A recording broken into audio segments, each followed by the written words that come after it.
All right, welcome. This is the Field Notes with Rashad podcast. I am your host, Rashad Rollins. I am here with the formidable 3DJ, formerly known, and Jeremy Whittle. Dude, I'm telling you, I can't go anywhere without people asking me, when are you going to have 3DJ on the podcast? Grocery store, gym, league, 3D shoot. Everybody wants to have you on. So I'm really happy to have you here, man. I'm glad to be here. It's your first podcast. First podcast. You nervous? No. Okay, great. You know, man, I really wanted to have you on. Like, you were one of the people in mind when I was like, I want to do a podcast. I want to talk to my friends who have interesting stories, interesting things to say. You were right at the top of the list. Because, that, yeah. You know, a good boat tech is hard to find. And, you know, and you're a good friend too, right? Which is even more important. For sure, yeah. I was just thinking earlier, I'm envious of your job because it's like, you get to kind of sit here, work on bows, and all your friends come in and see you at work. Oh yeah, I get to hang out with my buddies, have a good time, shoot all the new products, just have a great time. Yeah, it's a great job. So how long have you been with Eagle Outdoors now? Since they opened this location in Neosho, so for 3 years. Yeah. It's one of those shops. It's still got that like classic mom and pop outdoors store, but it's not like got 20-year-old lures on the shelf and like just filled with like Matthews, like, you know, old single cam bows and stuff like that. Like you see sometimes. It's one of those, it's a good one. Yeah. So, I mean, we all of us at work here, you know, we kind of pride ourselves on being experts in the field. So, you know, we have our guys that specialize in fishing. We have our guy that specializes in firearms, and then I specialize in archery. And so by doing that, we can, you know, kind of incorporate our, you know, I guess we're going to say like modern take on what's going on in archery for me. I try to stay on top of the trends, bring in brands that are going to help us grow. And so that's one of the things I think that kind of helps us succeed, but we are very customer service oriented. Mm-hmm. Every time. Well, it's like that, you know, it's like people come in here to just shoot the shit sometimes. Oh, for sure. 100%. We have guys that are like dailies, you know, come in, hang out. I'm guilty of it myself. I mean, you know, I'm kind of like every Tuesday, I'm like, oh, Jeremy's in there. I need to go get this done that I thought about on the weekend, or I was shooting. And it's like, can you help me adjust this one little thing? And, you know, I guess I just got lucky in that sense, because it's like sometimes I've been to shops before where they're like, yep, all right, that's $40. I'm like, dude, you just adjusted the peep for me. Right. Like, no, I try to, you know, I hear a lot of other costs associated with services from other shops, people that come in, and I have a hard time wanting to charge people for little piddly things, you know, and I know that we're here to make money and we've got to do what we got to do, but at the same time, I try to take care of my customers, because that will then turn them into lifelong customers, right? So if you take care of people and give them, you know, a little free pass here and there on some small stuff, dude, they're going to come back to you. And that's how you build that customer base, you know? I heard Aaron say it one time, and I think you might've said the same thing, where it was like, everybody that walks through that door doesn't have to be here. Right. You know? No, they choose to be here, right? Yeah. And it's not like you're selling diapers or milk or something, you know, it's like, I know for me, it's like, I pretty much have everything that I need to hunt, you know, the majority of the year. Right. But it's like, I don't know, maybe I'm addicted to it, but it's like, I got to go over there and I think I need some new strings, or, you know, whatever it may be. Right. And so I love this place, and it's such a good vibe. And everybody that works here is super friendly. For sure. It's kind of unique in that way. I've been to bow shops before where maybe the bow tech's really great, but like, I want to go look at those guns, but I don't think that guy over there likes me, or, you know, whatever. But speaking of, you had mentioned newer products. So you guys are now carrying Elite bows. Yeah, we just picked up Elite. Yeah. Our bow lines that we carry, Matthews, Darton, which has been a huge seller for us. It's a really great product. Like I said, Elite. We have Prime, Bear, and maybe some others come in the mix. But that's what we have for now. And then also we carry a very big selection of used archery equipment. Yeah. So the used bow selection is always, I mean, I'm surprised the amount of used bows that I see come in and off the shelf in here. It's like one day I'm like, oh man, I want to shoot that. You know, I'll even shoot something right-handed sometimes, but it'll be gone quick. Yeah. And so I'm always kind of surprised. It's just, I'm like, that's kind of thing about deer hunting and archery, right? Unless you're doing 3D shoots or leagues, we don't really like have this communal, like, get together and check out what everybody's doing. Deer hunting is a very isolated type of thing. For sure. So it's like you go do your business by yourself.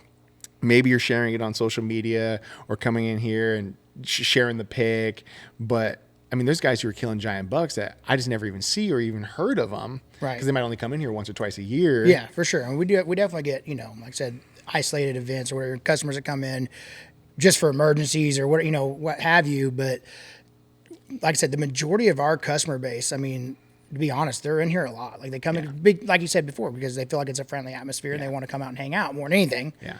There's something tribal about that. It's like hanging around the watering hole or something like that. And to be honest, like archery it's a very, so like in my side of things, archery, it can be a very up and down. Like, trying to maintain an archery shop by itself is tough because you have slow seasons. I mean, this typically is a really slow season. But that's what's nice about Eagle is we have fishing, trapping, hunting supplies, firearms. So we got something always firing, right? Yeah. And then I just do my absolute best to make sure that archery's firing, even in slow seasons, by putting on leagues, putting on 3D shoots, trying to get guys, to travel and go shoot national tournaments with me and just move that meter, past just, okay, we're just bow hunters and we only show up for, 3 weeks before season and we're going to try to pile everything on, to start coming in and being more active year round.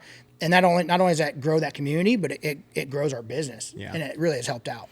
Yeah. The 3D shoot we did last week over there at Fort Crowder, it's not like the world's most challenging course by any stretch of the imagination, but it's so much fun. Oh yeah. And like I said, we shot together, and I shot both. We shot both sides. And I switching it up. Shot my target side on one, and then switch over to the bow hunter side.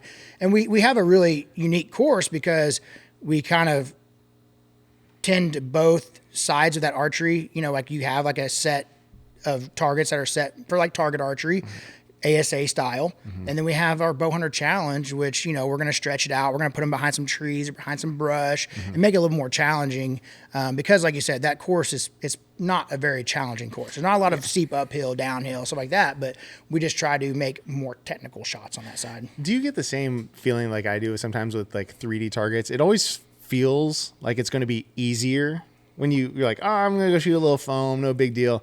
Then you get in there and you're like, what the hell's wrong with me? Well, I'm always making adjustments on the course. Started out on the ASA side, and I was like a yard low, like on the target range, drilling it, dead nuts. I'm like, okay, so I'm great. I'm going in. And I was like having to make sight tape adjustments by target 3. I'm like, something is going on.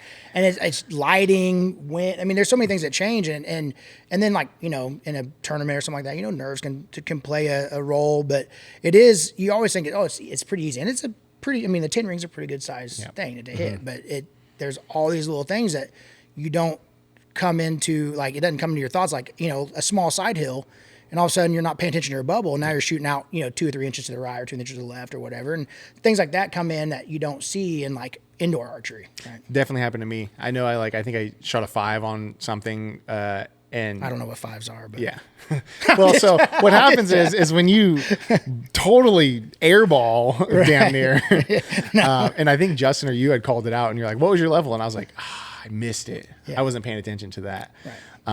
No, and it's a fun course. And I think for me, 3D is kind of where, like, I shot league this year and, pounded some paper and I had fun. And I definitely think like, if I look at it like a skill chart in the sky, I'm like, I think I leveled up a couple shooting paper. For sure. So indoor is my favorite, type of archery. There's something about it, like the chasing perfection, where like outside there's so many variables. The targets are bigger. 3D is hard, and I don't practice it like I do indoor.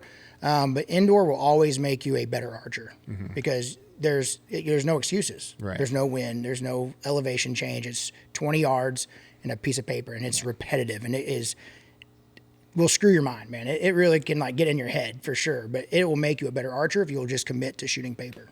Well, like you said, your kind of passion is an indoor. Many passions. Archery for sure, but like I said, definitely indoor. And so what kind of drove you to that? Because did you start off like most people as a hunter and then kind of get more into 100%. Archery? I grew up, with a little stick and a string out in the backyard, just flinging arrows, whatever, and shot a little 4-H in junior high, and just was mainly just bow hunting, started my own archery shop, and it was like, I kind of want to, like, watching archery online, like, and like seeing these guys shoot indoor, I'm like, man, that really intrigues me, and I want to get into it. And a struggle bus, man. Like it took me a while, and I've really only been competing for 4 years now. Okay. I did 2 years. COVID hit. I took a break. Yeah. There was no tournaments for a while, and I was kind of in a different season of life, and so I just kind of backed out, and then started back up. And this might be the end of my second year. I just finished indoor nationals. That'd be the end of my second year starting back up. So, but it was basically like that. Like I said, that drive for perfection, because 3D and hunting, like I'm not trying to be like cocky or anything, but it almost seems kind of easy, and I don't practice it, right? Yeah. And where shooting a 60x indoor face, or a 300 on a Vegas face, that's tough to do. Not very people can do it. Well, and it's one of those things where I'm like, I know it can be done. Oh, 100%. And so then you're just like, I'm going to get there. I'm going to keep pushing down the line. And I will continue to shoot indoor as well. But it's, if you want to be real, and I think you're fortunate here, because I know sometimes it's hard to find a little downtime. Right. But you can probably sneak in 5 arrows here, 10 arrows there. Right. And that's basically how I have to look at it. I can't just sit back here and shoot a full game. But like if I get a little break and it's indoor season, yeah, I'll go try to get 5 or 10, maybe get lucky and get 20 arrows in. But as soon as a customer comes in, it's put it down and get to work. And that's kind of a common backstory. Like you see other guys who own shops who are top level pros, right? And so you think they're kind of using that same little. I think that obviously they are. I mean, some of those top level pros, I'm sure they're having to put in a lot more time than I'm putting in to maintain that level. And eventually, one of these days, I might be able to get to there.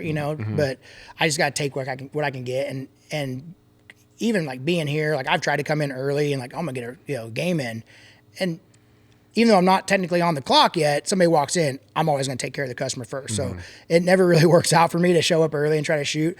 And then by the end of the day, try to stay late and shoot. Like I'm tired. I want to go home and see my family, you know? So, I don't really push that too hard. So, I've heard people say it only takes 30 arrows a day to stay sharp. What for you would be that sweet spot if like you're in season, you're chasing ASA or chasing paper? Right.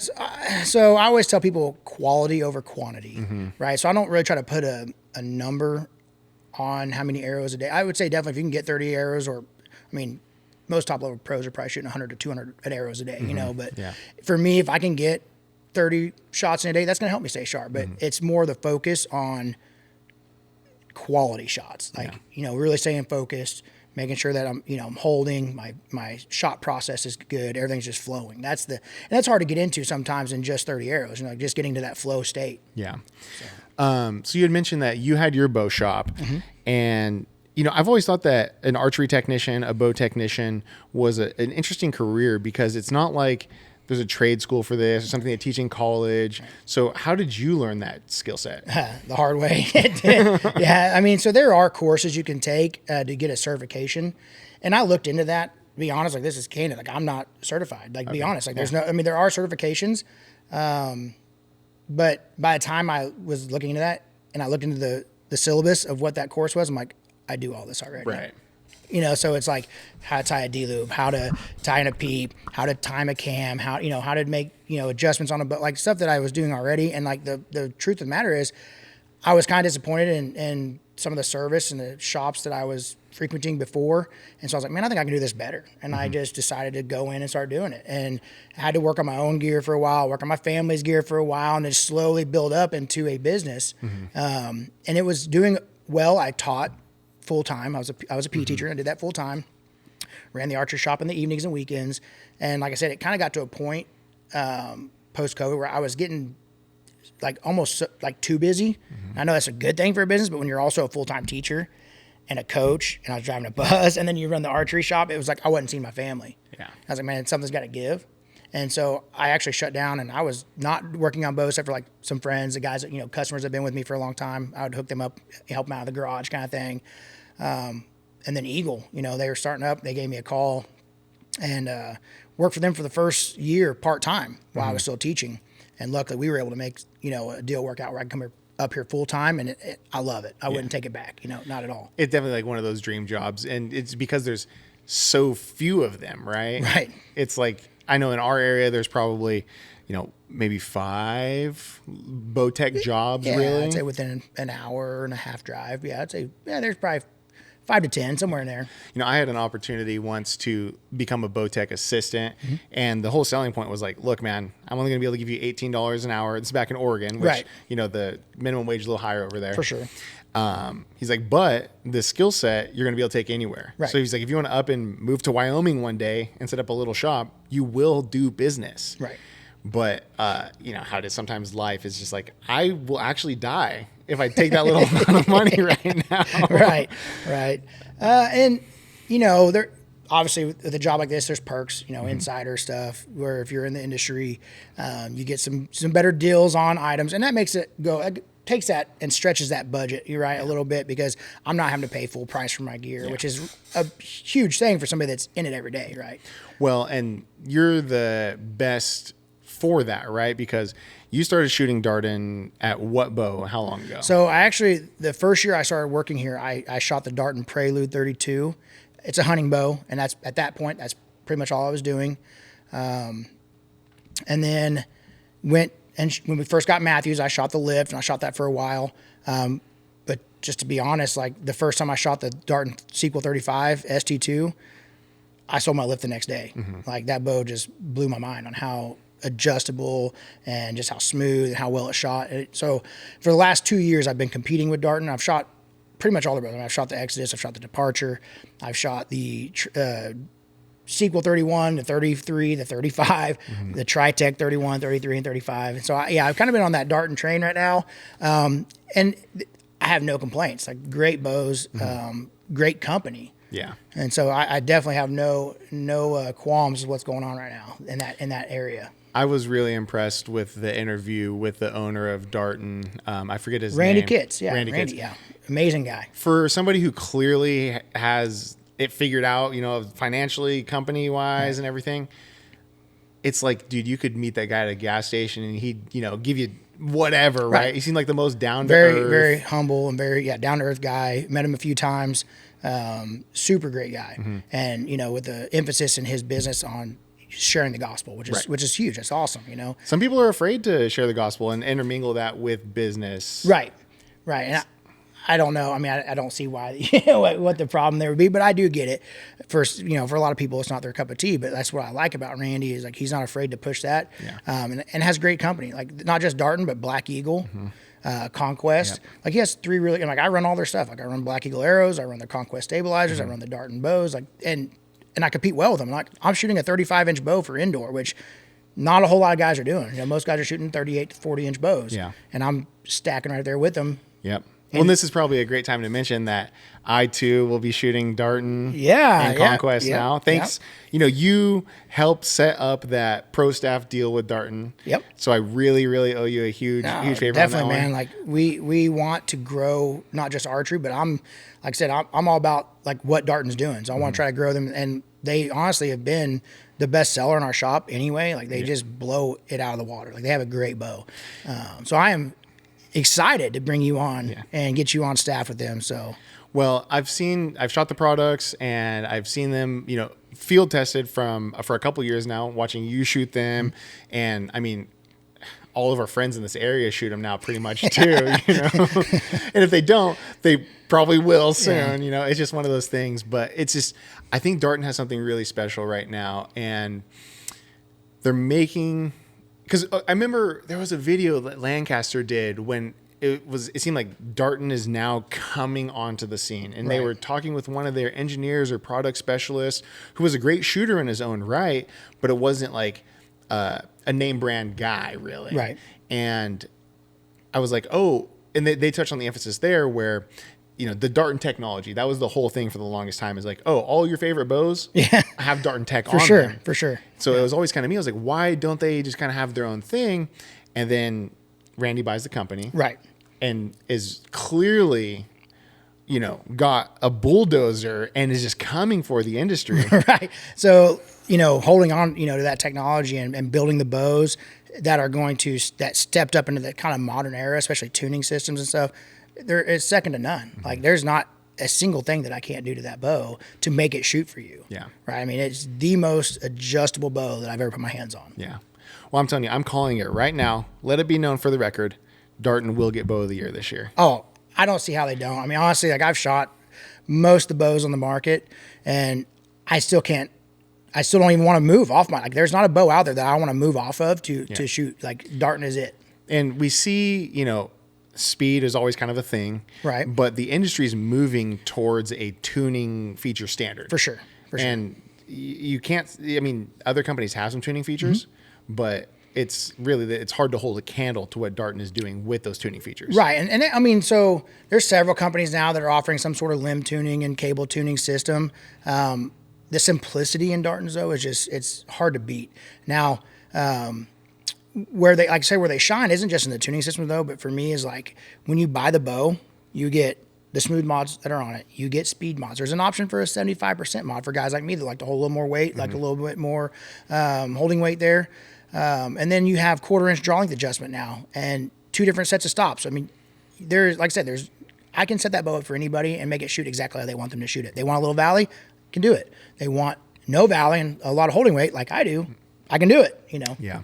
So. For me, it's definitely one of those things. And I felt like it's a well rugged bow as well. I'm the first to admit I'm probably a little rougher on my gear than your average guy because I go to weird places that other people don't want to go. Right, yeah. It's like digging myself out of a big old valley. Like, well, there wasn't shit down there. I don't know what I was thinking. Right. I got my bow with me. Yeah. And I think it's really going to hold up well. And so I'm just playing the waiting game now, like a lot of people in this country. Right.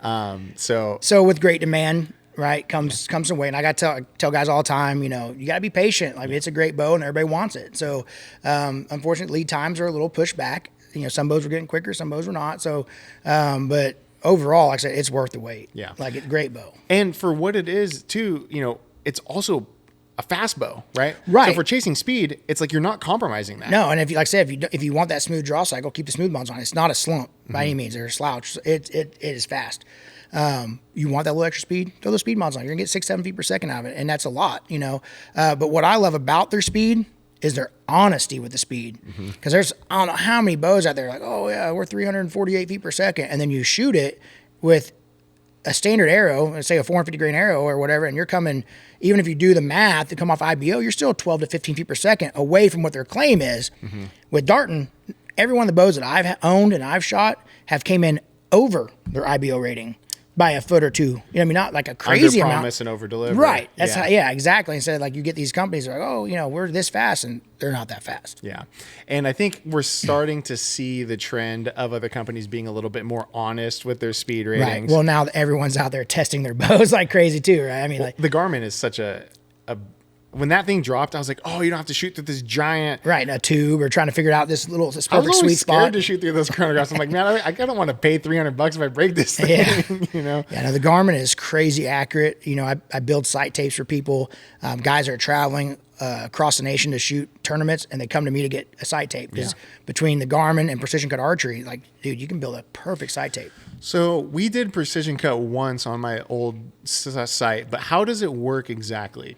Right. So there's a lot of ways in that program to get a sight tape, and you can get really specific with it. But for the everyday guy that's shooting 3D or going to hunt with it, it's a pretty simple process for me. I put their bow on a draw board, put an arrow in it. I measure center of peep to center of the arrow. So that's your peep height. Write that down. Your sight radius, which is from your pin to the middle of your peep. Write that down.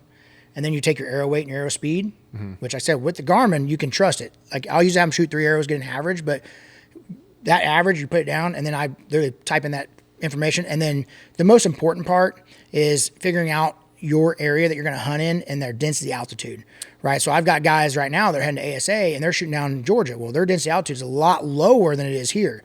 So they're like at 825, feet elevation density altitude. Our average up here is about 3,000. Seen a guy last year on an elk hunt in Utah, 11,000. You know what I mean? So, and that doesn't seem like much, but if you were to put those two tapes together, right? Let's say the 11,000, some guy coming from, the mountains coming down to shoot ASA, and you have 11,000 yard, or density altitude tape, and go to a sub 1,000, it's going to be a couple yards off, even at like, 70, yards, which may not make that big a difference, especially if you're shooting a known 40 or known 45 yard class. But still, if you're in a hunt and you like, especially out west, you're shooting a long range, 2 yards is a miss. Yeah. You know what I mean? Like, and we're talking about precision sports here, right. So it's an incredible tool. I'm definitely, I feel like Sight tapes is one of those things I probably should focus on a little bit harder. I'm kind of a little too loose with it. Yeah. And I'm like, especially when it's indoor season, I'm like, I'll just set this right here. And I'm like, I know this Right, is you 20. just leave it. Right, and I do the same thing for indoor. I don't make a sight tape for indoor because it's, I'm running a micro click sight. If I go in that day and the lighting's a little different, add a couple clicks here, take a couple clicks out, whatever. But for 3D or for hunting, I'm pretty precise with it. I will say that as far as, I don't know, like the tape itself, like, I don't know how much I say this.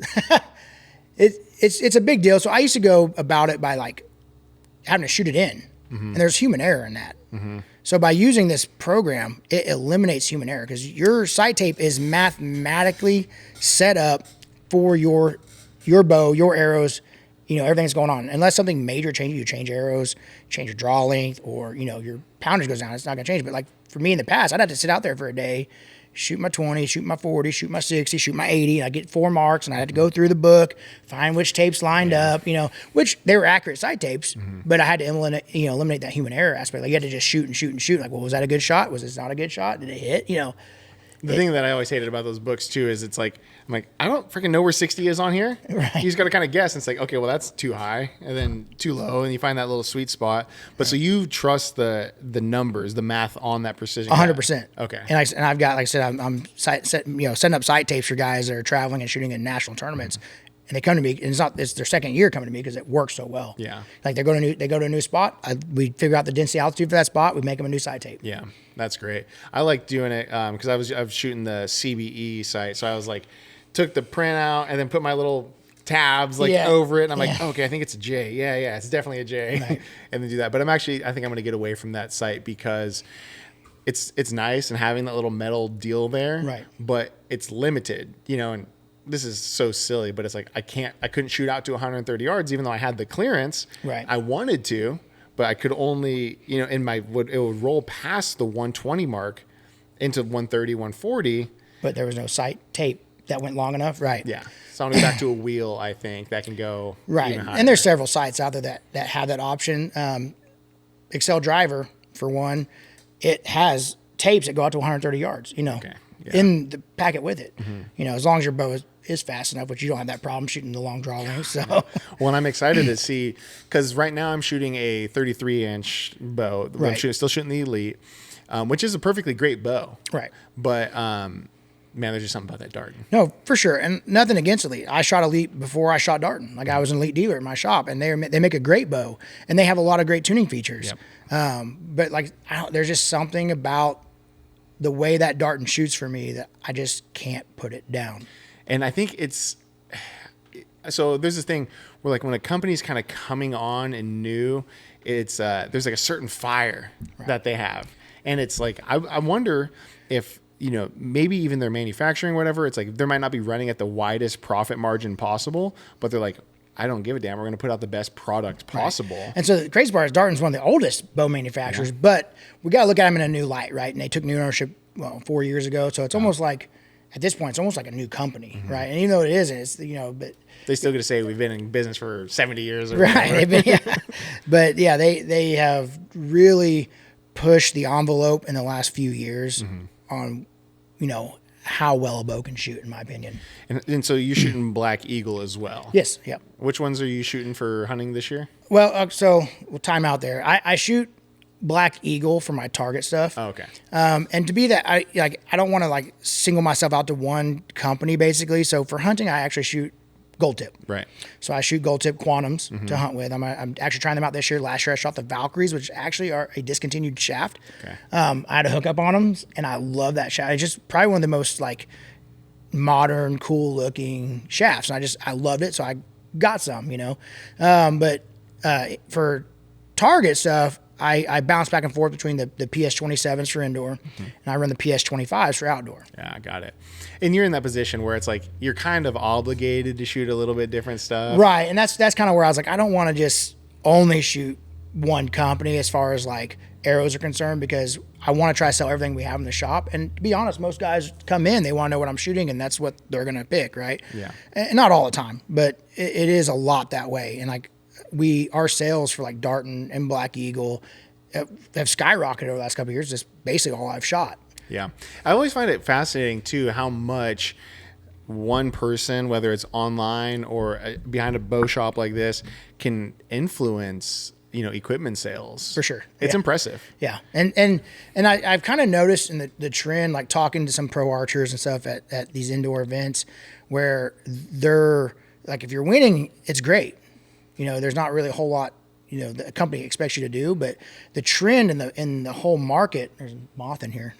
The trend in the whole market is kind of shifting to social media. Mm-hmm. And so it's not that the companies don't have a respect and a value that they put on target archers, because they still do.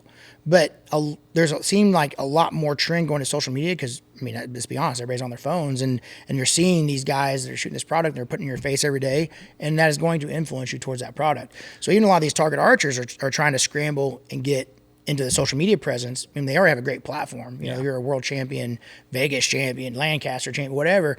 Get into that social media and keep yourself relevant into more people. Right. And I'd be naive to say, I know that's kind of why I'm with Darton now. It's because I am on social media. I am making videos and all this type of stuff. I'm not a world-class shooter by any stretch of the imagination, but me neither. When I get online, sometimes people look at the videos. So yeah. It's a great company. I'm more than happy. I'm very, very proud to be able to represent them as well. Yeah. And I'm really, really excited about what they come out with in the future. And I really, really do trust that product. So I think it's going to be pretty cool. For sure. I say that product. Did you see the meme recently about the McDonald's guy eating his own burger? I did. Yeah. No, the bow is awesome. It's not just a product. I'm not just selling something here. So, right. No, man, that's great. And so let's talk hunting, man. Okay. You got a Nebraska turkey tag. I did. Yeah. So they're over the counter, 10,000 tags available. I got one last year and unfortunately struck out, but I was first time going up there, just going by the seat of my pants. This year I've got a little better game plan, but last year I bought my tag on the second day and there was still 1,000 tags left over. They all ended up filling up, but this year, I don't know if it was because of Missouri changing their rules or whatever's going on there with out-of-state hunts, but Nebraska has 10,000 tags, and I logged into my account to go buy mine right when they opened, and I was 5,145 in line. I'm like, oh my gosh.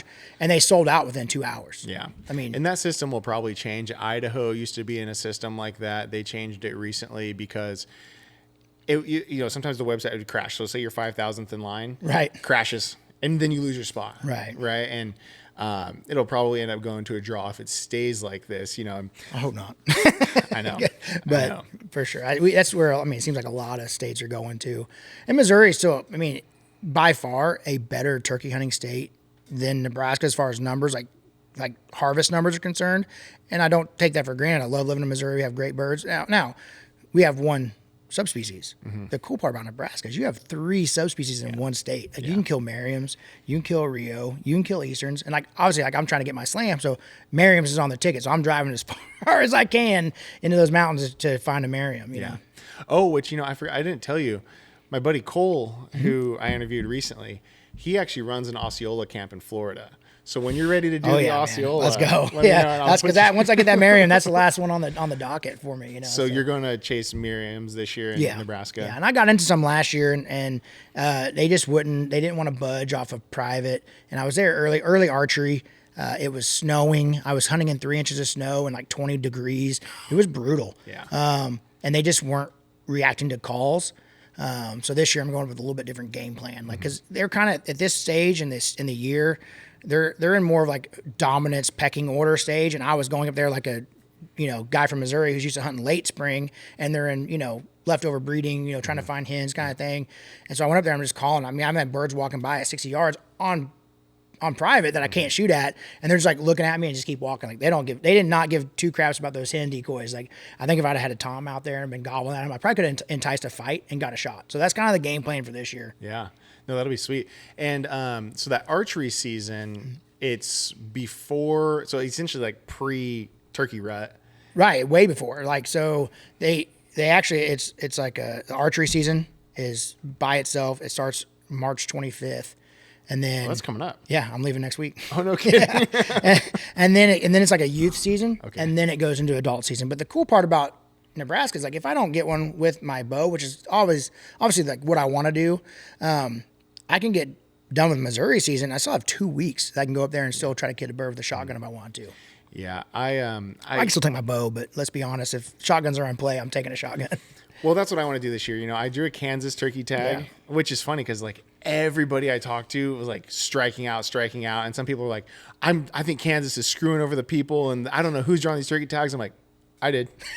So, you know, but I want to get one with a bow. I got the Beast decap system that didn't get put to use last year. Right. But you know, I bought that new Break Action Stevens single shot shotgun. Dude, I can't put that thing down. Right. Just picking it up and playing with it just around the house. So I'm trying out that new for my decap systems. I've ran the Magnus bullheads before, right? And this year I'm actually going to go with the G5 Dirty Birds. I like that I can put them in my quiver without having to buy an adapter. They're gonna travel well. So I'm actually going to run those this year. I will have a Mega Meat in tow, just in case one doesn't want to play long. I can launch one at it, kind of thing. But well, that's that Dirty Birds foldable system. Yeah. It's a smaller cutting diameter. It is, yeah. But you're a good shot. You only gotta, I mean, yeah. But, I was watching the elk shape video where he was doing that, and his shot was way off with that. Yeah. So you might want to make sure you get a couple shots. Definitely going to shoot it beforehand. Yeah, you got to hang a pillow up, something soft that's going to take the recoil. Like I said, I've sighted in like the bullheads before. I know what I'm doing. Unfortunately, it's been windy as all get out around here, so I haven't even tried yet. But I've got a week. I leave tomorrow. I leave 1 week from today. So I've got a week to try to get that done. Make sure I'm sighted in with them. But like I said, worst comes to worst, I throw a Mega Meat in there and just get it done. You know, as a Missouri resident, Nebraska looks good.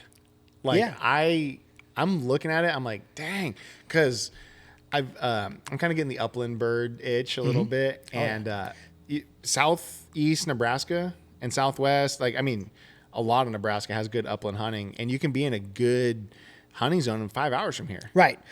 So, same thing with birds. Like if you're just wanting to get an extra bird on and you don't care if you're chasing a slam.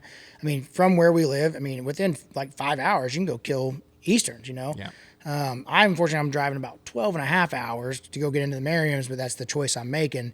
I saw a lot of mule deer up there last year when I was there. I saw a lot of pheasants. Like it's a very cool state. Like there's a lot of opportunity for outdoorsmen in Nebraska. Absolutely. And it's probably one of those things because it is a lower population density of people. For sure. And so you have a little bit less pressure. But dude, I mentioned this on the last podcast. I'm going to say it again. I joined the Nebraska Deer Hunters Facebook group recently. That place is not it. Right. Oh my goodness. So much misinformation about deer and deer hunting and populations and just this real cynical, like, I'm like, I left the group. Yeah. Because I'm going to hunt deer in Nebraska this year if I don't draw a Kansas tag.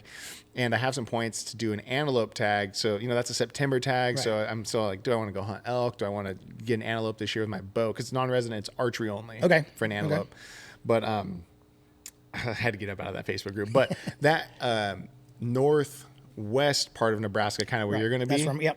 Gosh, that is some good country out there. Beautiful country, and like it's completely new to me. Like I said, I was up there last year, just going by the seat of my pants and about getting stuck, like driving on these national forest trails, and like thank God for Lyft and 4-wheel drive, and because there were some places I was like, if I get stuck, that's a long walk, and then your cell phone service is sketchy at best. And so, man, like it's definitely some rugged terrain for sure, but I absolutely loved it. Now the weather is going to play a little better with me this year. We're not going to be in 3 inches of snow and 20 degrees. It's supposed to be, in the mid 60s. So it'd be a great time. Well, it says that now. Yeah, it could change. It's in the Midwest.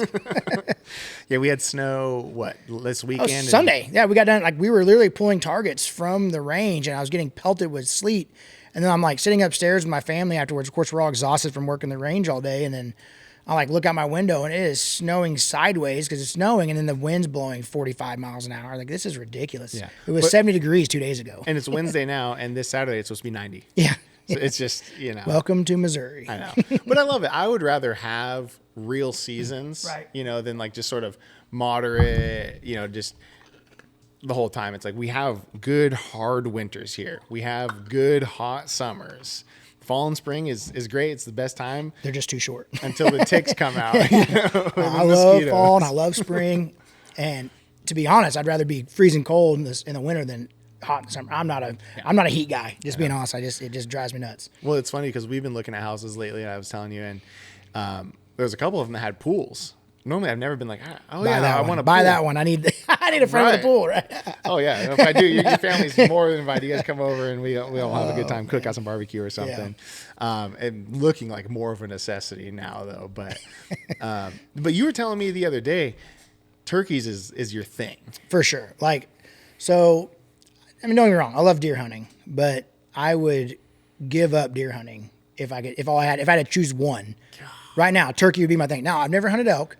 And from what I understand, like that would be like obviously the big game version of a turkey because the calling, it's interactive, and that's probably what I like about turkey hunting the most. It's just so interactive, and there's so many different aspects of how you can handle it and how you go about doing it.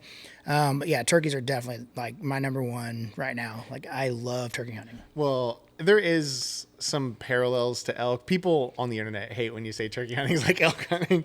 I know it's not the same. I'm just saying the responsiveness of it, right? Yeah. As somebody who's done both, there is some similarities. Like when a turkey's coming through and just hammering, getting your chest all going. Dude, you feel it. It's the same way when you're like in the deep elk woods and you hear that bugle, it like rattles your bones. And I remember the first time I was like in a rut fest, I was like disoriented. I had to like take some time, collect myself and be like, where's that really coming from? Right. And go make a play. It's so amazing. It can get that, so it's funny. Like my brother, we turkey hunt together quite a bit. And I swear he's deaf. I don't know. Like we'll be sitting there together and we'll hear one gobble and I'm like, he's over here. And my brother's like, no. I'm like, dude, we've done this 1,000 times. It's not over there. He's over here. But they echo and bounce off things. It can be disorienting. You get several birds firing off. It's crazy. But I don't know. Like obviously if I get a chance to do an elk hunt, I'm going to take it and I would probably love it just as much. But for what I have the opportunity to do locally and cheaply, it's turkeys, man. Elk hunting can get expensive. There's no question about that. And if you ever do want to go though, I'd love to tag along and we could film it and, cause I have some experience so it can help just flatten that learning curve a little bit. So, I mean, in like deer hunting, I'm not, like I said, it's not that I love it. Like it just not to that level of turkeys, right? So like I'm a very efficient deer hunter. Like I don't sit a lot of sits, but I'm always killing stuff, and so I'm like, just not because I'm a great hunter. I got some access to some pretty great spots with a lot of does. I'm like, hey, we need does send out. I'm all about it. I'm not a big trophy hunter. We've talked about that in the past. Like obviously everybody's dream is to kill a giant whitetail. Like you all want one. I have a wall hanger. He's okay. But as far as like just getting out there and harvesting a deer, like that's what I enjoy. And so I'm all down for shooting does like all the time. And we aim to eat as much deer meat as possible. So if I don't come home with a doe, like just a buck isn't going to cut it, for the amount of food that I eat. And we even make dog food with deer meat too. Nice. So my dogs eat quite a bit of that as well. But I'll tell you what though, the Kansas buck I shot last year, they make them fat out there. I mean, and it's crazy because we're right on the Kansas line, Right. As soon as you cross that state line, they just put on 20, 30 pounds. Right. A lot more ag. Even that small distance, there's a lot more ag. And that's going to help, A lot of these bucks that I've grew up hunting were, timber Ozark bucks, eating acorns. And I mean, don't get me wrong, I've shot some big bodied bucks, but for the most point, 100%. You get into the ag country, they just get bigger. Oh, they're at the buffet out there. Okay, so tell me how you like got into turkey hunting. What was your first one? So what was the deal there? So what's crazy is I didn't start turkey hunting until I was 25. Okay. And I actually was just watching the hunting channel. I'm like, that looks pretty cool. Like Michael Waddell or something like that. It was actually probably the Gamekeeper program, with Mossio Gamekeepers. And I was like watching it. I'm like, that looks like a lot of fun. And so I was teaching at the time. So I'm like talking with my class about turkey hunting. I'm like, do you guys ever, and I had a kid. It's like, oh yeah, we've got turkeys. I'm like, let's go. And so I'm like, I get this 8th grade boy. He ended up like skipping school with me on opening day on a Monday to go kill a turkey. And I did. So like we literally drove up there. And so crazy story, actually broke my leg 3 weeks before turkey season. No. And so I'm not your first turkey season. My very first turkey season. I broke my leg and I'm like, I don't care. I'm turkey hunting. So I'm like crutching through the woods. Like people are helping me out, carrying the blind because obviously I can't sit very well with a broken leg. So I got like my brother's hauling stuff through and we're crutching. Like we went on this one public spot. I think I crutched 2 miles. God, It was the broken crutch. Yeah, like on through the crutches woods. with carrying my shotgun over my shoulders. It was miserable. And actually went and hunted Oklahoma, and yeah, I ended up almost getting trench foot because I got sand and stuff all in my cast, and it was bad. But anyway, ended up killing one. It was like a super Jake. Like he had like a 6-inch beard, but his fan wasn't completely full. But dude, it was like hooked. That was in Missouri. Didn't kill one in Oklahoma the first year. But I told my wife, like, this is it. Like, I'm going crazy. This is my thing. Like, I love this, and I'm going to, like, this is it. So that next fall, so Missouri has a fall shotgun season in the month of October. I killed 2 toms in one day. Like, Really? pure luck. Like, literally just, like, I was chasing this one tom, and he just kept bouncing over this creek, and I kept wading through and getting to the other side. And I just got tired playing tag with him. Like, I'm leaving. I'm going to another spot. And on my way out, I just happened to see this head, like, drop in this hayfield. I'm like, okay. That head pops up. Boom, and like a flock of 30 birds flies. I'm like, oh my gosh. Like, and I'm thinking, I just missed and scared them all off. And I'm like just sitting there like, oh my gosh, what did I do? And like, that's crazy. And all of a sudden I hear him flopping. And I actually got him. I was like, okay. So I went to another spot. And I'm like 2 miles back, walking back in this brush. And no joke, luckiest thing ever, like out of nowhere, it's a prairie.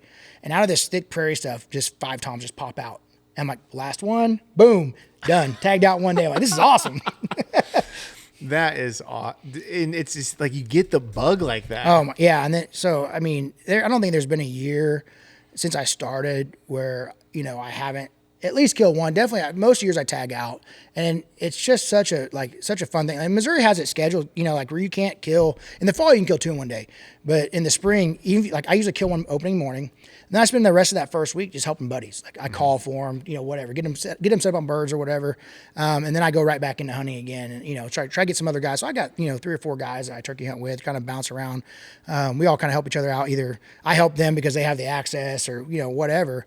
But like watch a lot of turkeys die in the short period of time that I've been turkey hunting. It's been awesome. When you were telling me the other day that you've been guiding turkeys a lot, and essentially you don't have enough time. So if you're seeing this and you want Jeremy to guide you on turkey hunt, better luck next year. Yeah, and not guiding. Like I'm not getting paid. I just, like I said, I like to help buddies out, and especially if they have the access. Like you're not out trying to kill my birds, even better. You know what I mean? But if you have access, I'll definitely jump in, help you out, help you call, help you learn as much as I can. But at some point, like with anything, you kind of have to branch out on your own. Like when I first started, I had that kid. He didn't really know much either, but he just knew they had turkeys. So he was helping me by basically giving me access, and I just learned as much as I could. And I mean, I've had to grind it out on public. I've had to travel, do all kinds of things to kill turkeys. But to me, it's like I said, it's my thing. That's what I like to do. I'm entirely self-taught as well. And it is, I remember the first buck I killed and I cried a little. It was so rewarding, not because I was like sad, but it was just so rewarding. Yeah. It was just like joyous, the amount of time and effort and energy you put in to get to that point. And now you're at the point where, you can kill consistently and even get other people on it. And I don't know if you feel that same level of satisfaction. Right. I still always gratitude and thankfulness for, the opportunity and the blessings of being able to harvest an animal like that. But yeah, definitely like that first one always sticks, it just always hits different.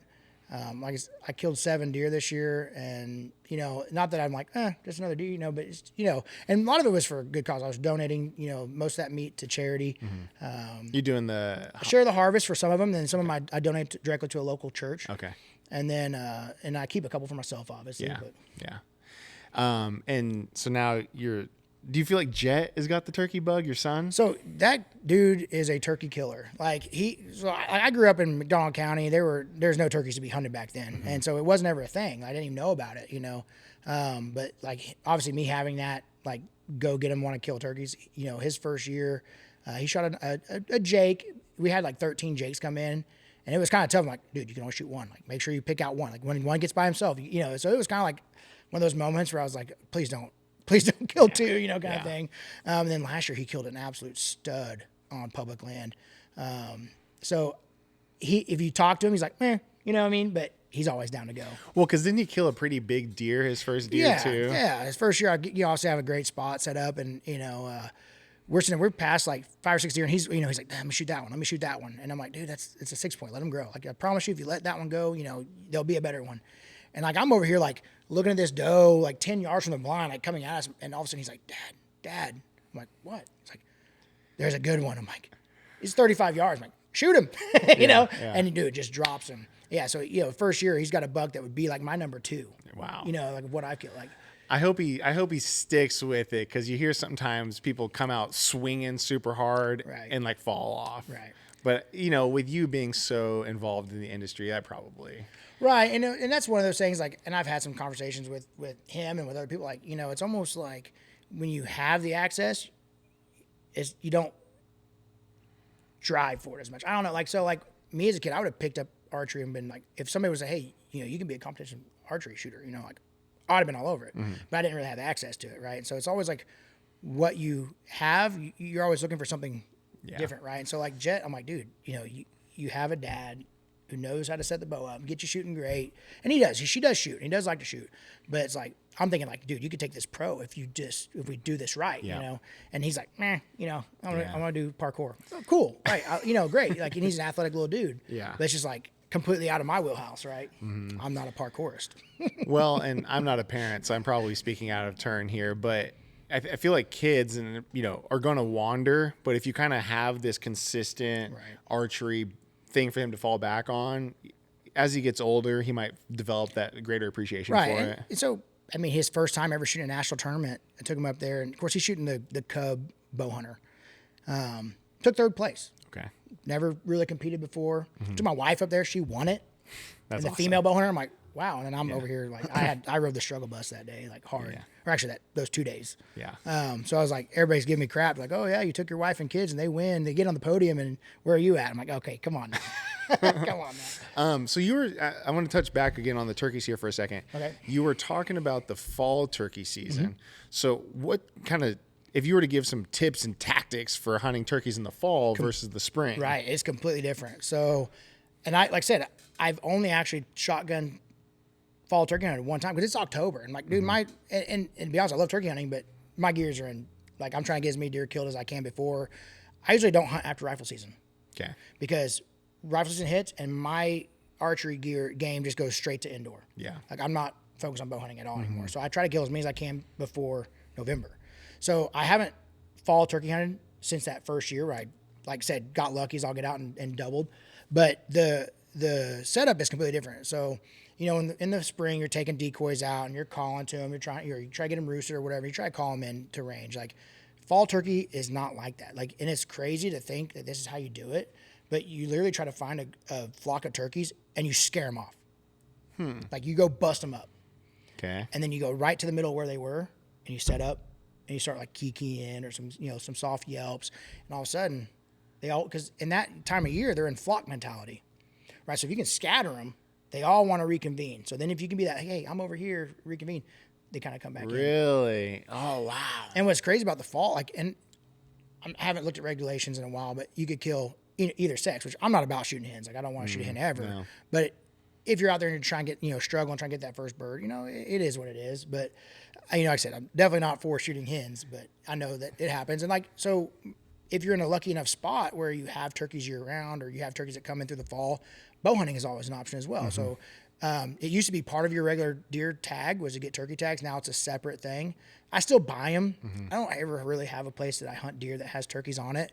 But it's like, you never know. Yeah, if a turkey walks under your stand, it's getting smoked. Yeah. You want to have that tag. For sure. It's like back in Oregon, everybody would always just buy their black bear tag because if you're hunting elk, you're hunting bear or deer, whatever, right? And that black bear walks by, you want to have that tag. For sure. Yeah. And their thing out there is like, I know some states you can buy, like, say you're out hunting deer and you've seen a bunch of bears. You're like, oh, I'm going to go on and buy a bear tag real quick and go kill it.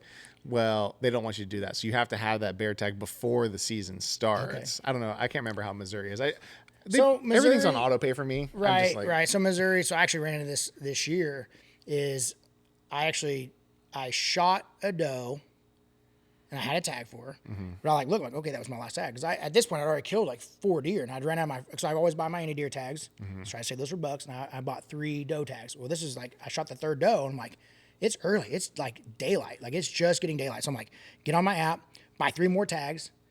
And like within 30 minutes, I shoot another doe. Of course, I tag her, and it's going to red flag your game warden, like 100%. Luckily, I know mine well. I called him like, hey, look, this is what happened. Because, dude, if you got tags, shoot them. Like, we'll deal, like so. But I had tags when the hunt started. I had a tag.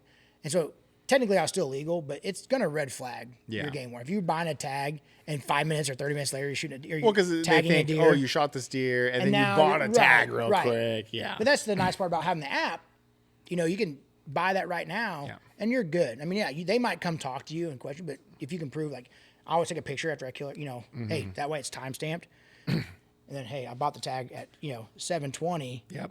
The deer was dead at 7:40. You know, like Yeah. that kind of thing. But, Well, and if you're filming too, even better. Right. Right. I mean, how many times has a film saved guys' butt like or that? cost them. Well, there's that. There's that. We could definitely We're go not going to down. get into that. No, I don't want to start anything. Oh, that's funny. Yeah, I'm really excited for turkey season this year, because in Oregon there is a turkey season. It's just not that popular of a pursuit. Right. And I've got into some turkey hunts before and into some areas, but it's the animals are smart out there because there's these like little valleys of private where stuff will bunch up. And so I called a biologist and I was like, dude, I want to kill a turkey. How does, he's like, well, look, they're primarily in this little triangle between this town, and this town. So you get on Onyx, you start looking on there and it's like, there's not a piece of public in there. And then, you're like, I got to go do the whole door knocking thing. Right. Which It's intimidating. it's tough. Like, I was in Nebraska and I'm like driving by this farmer's field and he's got 100 birds in his barnyard. I'm like, I could never shoot one off his front porch, but I'm not that kind of guy. I have a hard time knocking on somebody's door and asking. And I probably should get better at it, but I'd rather go grind it out on public land if I can, but Yeah. Well, and I found that, I'll tell you the story of the time when I first asked for access. There's a population of axis deer in Oregon. It's in this valley, and it's like they're really from this one town to this town here, and it's just this little strip. So I was on the phone with the biologist, and I said, "What's the regs around these things?" And ultimately, the conclusion that he came to is he's like, "Look, it's not a game species." He's like, "If you have a hunting license, you're not going to be breaking any laws." Okay. However, it technically is owned by somebody, whoever was trying to start like a little high fence axis deer right. thing. He's like, so if that person wanted to press charges against you, he could. He's like, but that would let us know who that person is. Right. So they don't know who it was. Right. So I was like, oh, okay. So what I did is I sent some letters out to the biggest ranches in that valley. I probably sent 20 letters. Hey, Mr. So-and-so, me and my wife, we're looking to hunt some axis deer. I heard there's a population, blah, blah, blah, blah, blah. This is what I do. This is, whatever I can do. Just the standard kind of thing you come up with. Right. I got one call. And this guy was like, you ain't hunting shit, buddy. I seen the letter you sent to the whole damn valley. And I was like, yes, sir. I was being polite. Yeah. He's like, you ain't hunting a damn thing in here. I said, okay.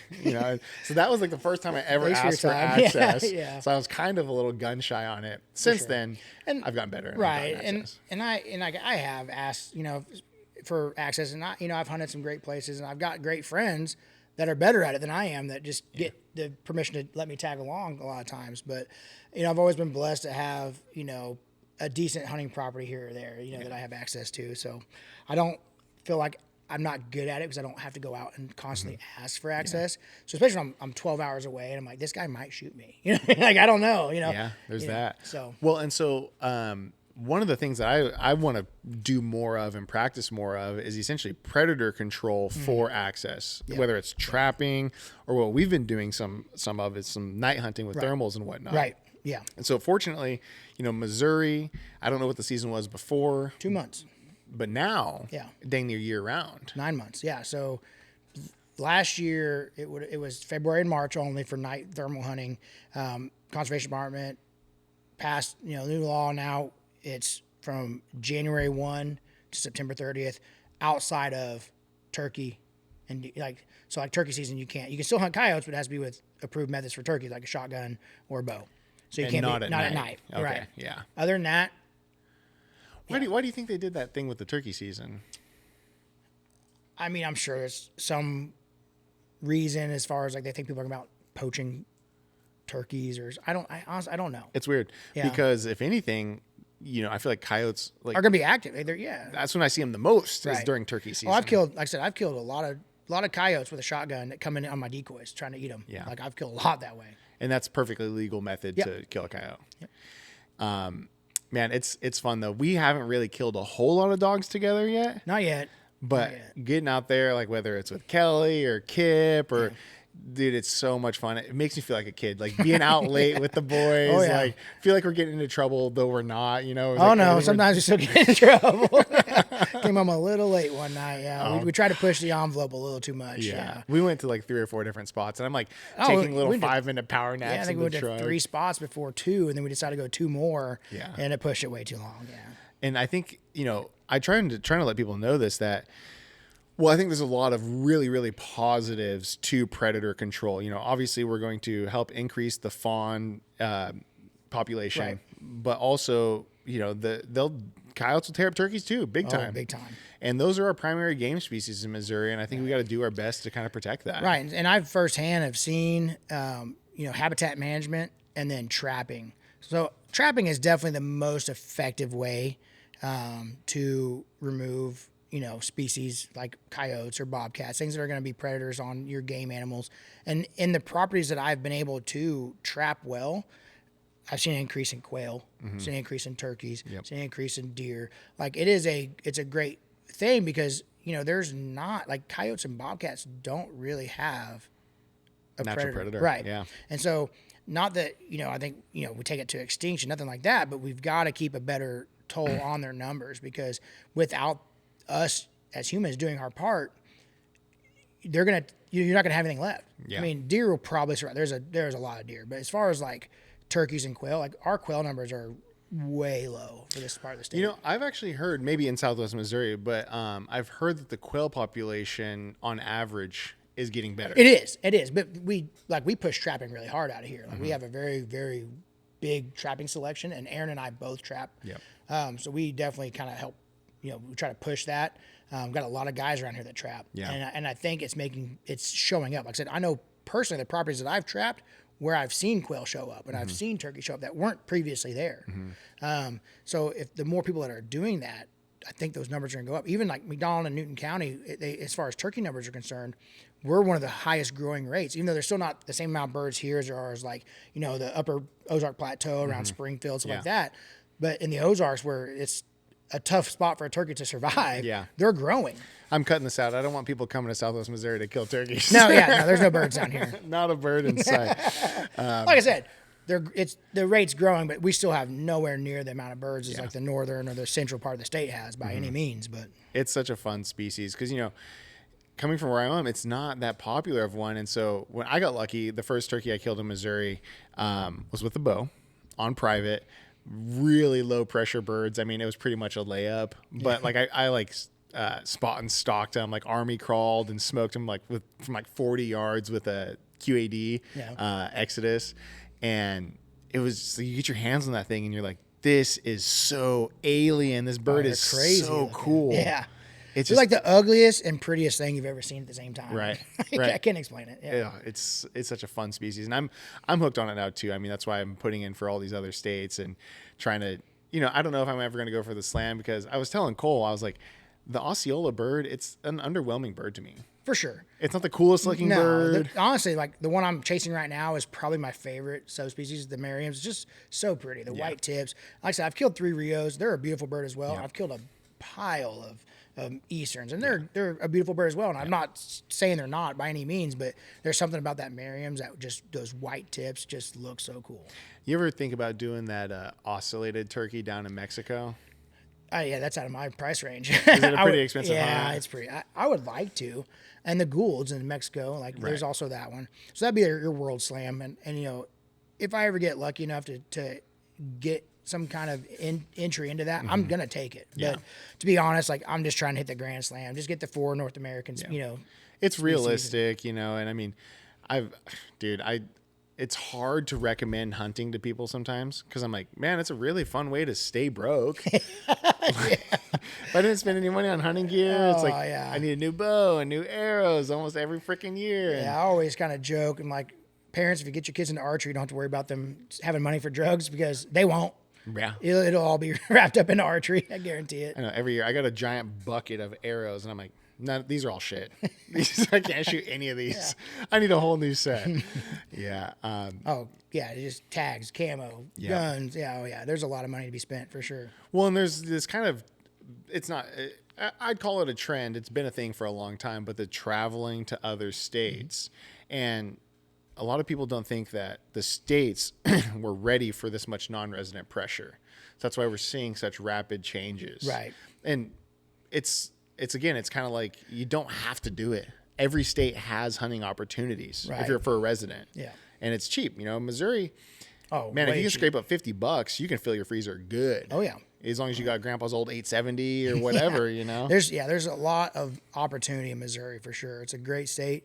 Like species are limited, especially if you're looking like across the spectrum. Like, you know, some states are obviously going to have a lot more to offer. But as far as like, we have one of the probably best, one of the top 10 whitetail, you know, destinations. Sure. One of the top probably 3 turkey destinations. Absolutely. You've got 2 major flyways, you know, it's like you got the major on the elk, or not the elk, the Mississippi side. Yeah. And then you have some smaller ones over as you get towards like Grand Kansas. You get some stragglers off that. So you got ducks, you got turkeys, I mean, there's some quail. I mean, I don't hunt them because I like to see them. I want to see them grow. Fishing out the walls. I mean, there's all kinds of great fisheries around here. Just a lot that Missouri has to offer for sure. You know, and elk and bear too. I always put in for it. Haven't won it yet, but yeah. Yeah, somebody I know drew a bear tag last year and struck out. Well, like, at least you got to go. My brother actually drew one 2 years ago. Got COVID. No. Yeah, I couldn't hunt. He was sick for the whole 2 weeks. Yeah. I would hunt it anyways. It's like you just don't even. Yeah. And I was out there with a bow in the national forest, and it's just. And I have a buddy who's also another BHA committee member. He drew it too, and same thing. And he was on private. Yeah. It's just because you can't bait. Right. No baiting. It's definitely a very low margin hunt. Like as far as like your success rate. Yeah. Whereas I don't remember how many 200 tags, something like that they There's lottery for. I think almost a 500 quota. Okay. But depending on which zone you're in, there's only a few. Right. Yeah. But it's like how many bears get killed? Less than 10. Not a lot, which is going to allow the population to continue to grow. For sure. Now I'd love to get to a point where we have a more. I'd love to get to a point where it's like you can rely on maybe getting a Missouri bear every 5 years. Right. Something like that. Yeah. And like the elk, I mean, it's a pretty high success rate. Yeah. But it's a very limited draw. You know, I'm still kind of on the fence on whether I would even. Look, if I drew the elk tag, I would hunt it. Right. Right. But it's like, it doesn't feel super wild, which is why I love hunting elk. Right. Like, and you know, again, I'm one of these guys where it's like if I'm in Colorado or Oregon or whatever, I'm usually in a wilderness area, national forest. No denying that these are wild animals in a wild place. Right. It seems like in Missouri, it's like you know exactly where the elk are. For sure. And that's why it's been a high success rate because, I mean, there's a limited number draw. They want you guys to be successful, want to keep the drive of people putting in for that hunt. But yeah, they're in a very, I mean, it's a big conservation area. It's very big, but let's be honest, I mean, they're kind of pointing in the right direction. You know pretty much where they're at. Well, selfishly, I would love to see the elk population continue to grow. People talk about Missouri's conservation department having a surplus of cash. I'm like, call Montana, call Yellowstone, buy more elk, put them at Talbot.